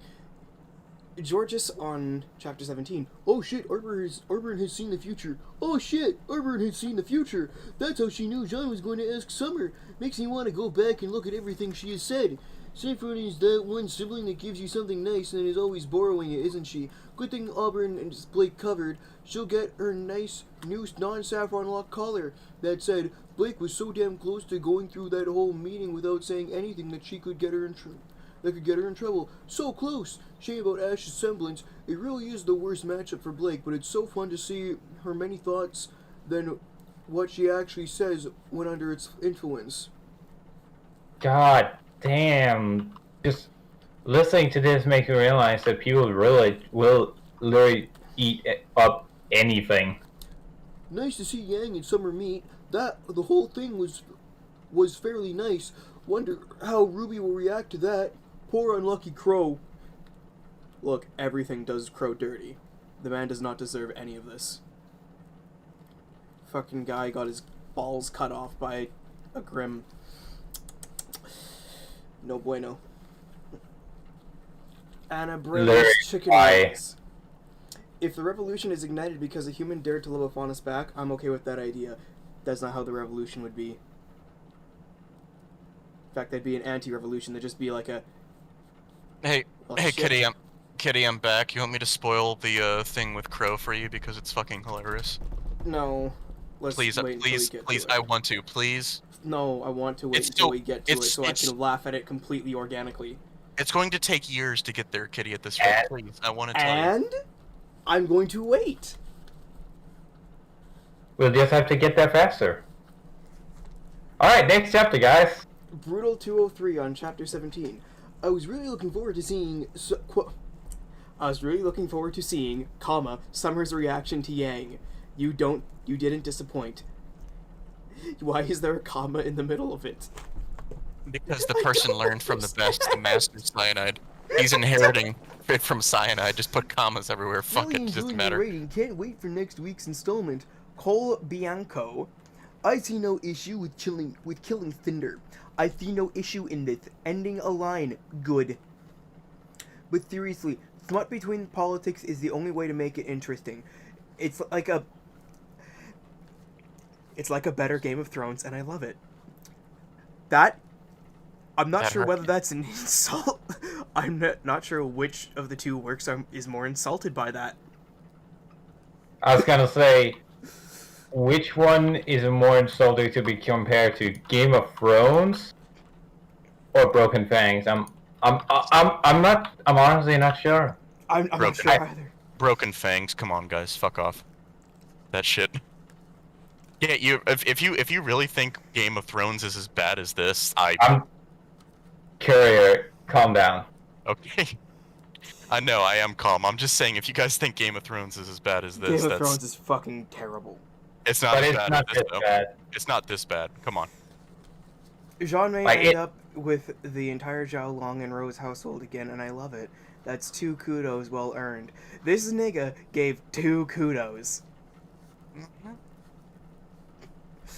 Paul Tusher. When was it stated that Yang had venereal diseases? I thought they were still waiting for the news first. Yes, they're waiting for... Are you about to defend your fanfic? I was going to say, they change it every other sentence. First, it's the fact that they're waiting for Tess to see if she has any, and she can't have sex with him in the meantime, just to, like, be safe, which makes sense. But then at other points it states that she does have it and that she's taking some sort of like treatment, like she said there, like antibiotics or something, and they have to wait a minimum amount of time. And then it goes right back to the, no, we're waiting for the testing thing to be done. And then it goes back to the, oh no, she actually does have it and we're giving her some prescriptions for it. And then it goes right back to the testing thing, and yeah. I mean, you could say that they're testing, but just in case they've already got her on antibiotics. But even then, it makes no sense. And that's all the comments, I think. Yes. Because if you're giving her antibiotics, you wouldn't have to fucking test her, you dumb motherfucker. Well, no, you would, because there are different venereal diseases that operate in different ways. So. Okay, well then just don't give her antibiotics, because I'm gonna say that wouldn't do shit. Either fucking use targeted antibiotics or something. Christ. Well, penicillin. Anyway, yeah. I gotta go. I'm going to go kill myself, so I'm gonna go fill up the bathtub and get a toaster. I'll probably see you guys in hell. Goodbye.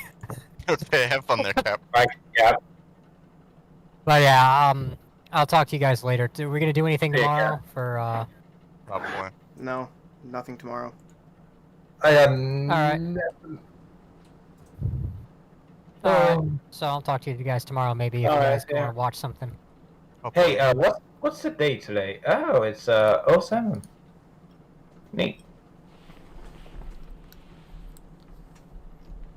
But yeah, so Anyway. Keely, what did you think?